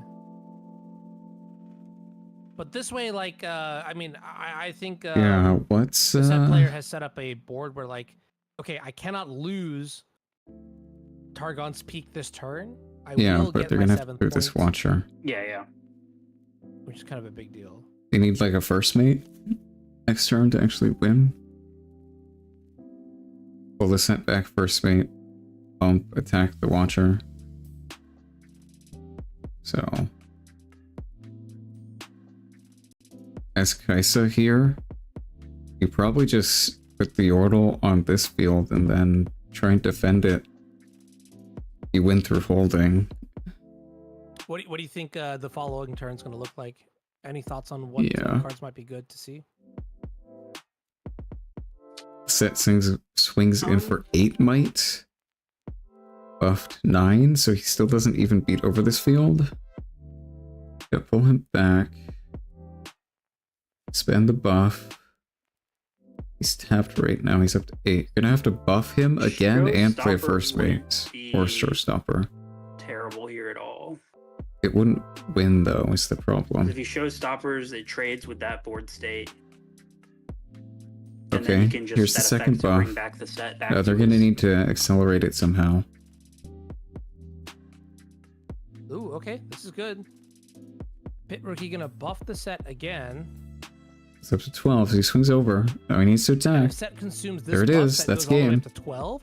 Showstopper Yeah, would if then you have just the showstopper here, or the fight. Yep, GG. First Oh, mate. the untapped guy, yeah, that also does the same thing. That's GG's. Okay, a clutch first mate also going to take down this matchup, Set versus Kaisa, just like we saw in the Vendordian Freak matchup. I mean, honestly, I do agree with you that Kaisa has some game here, but the way Set Brawler's been playing Half out, an the way hour First after Mate has time been is allowing called. for, you know, just like game-ending plays and things like that, it really does feel like The matches also are still factoring in like the continuing. mid-game to turn 2, 3, 4 from Set.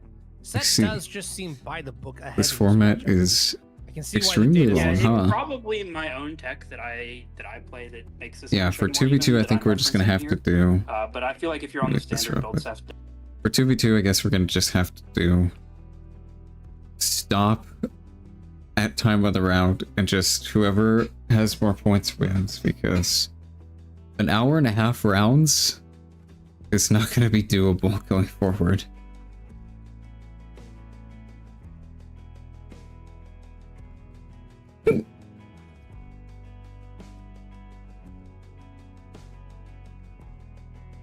Okay, I think I'm probably just gonna end stream here because I don't want to sit here for like another 10-20 minutes or whatever.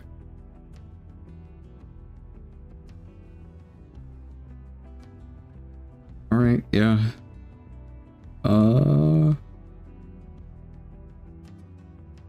Congratulations to Team Poro for the victory today. Yeah, it was fun to watch. Definitely some interesting builds in 2v2 that people hooked up. I'm definitely excited to see where this format goes in the future. I think it's got potential to be pretty good, but we'll have to see. Yeah, we'll do this again sometime. I'm not sure when. Got a lot of stuff going on, so not sure when we'll be able to do this again, but 2v2 we will do at some point in the future again. Yeah, alright. I am gonna head out for today. Thank you everybody for watching, and take care. Bye-bye.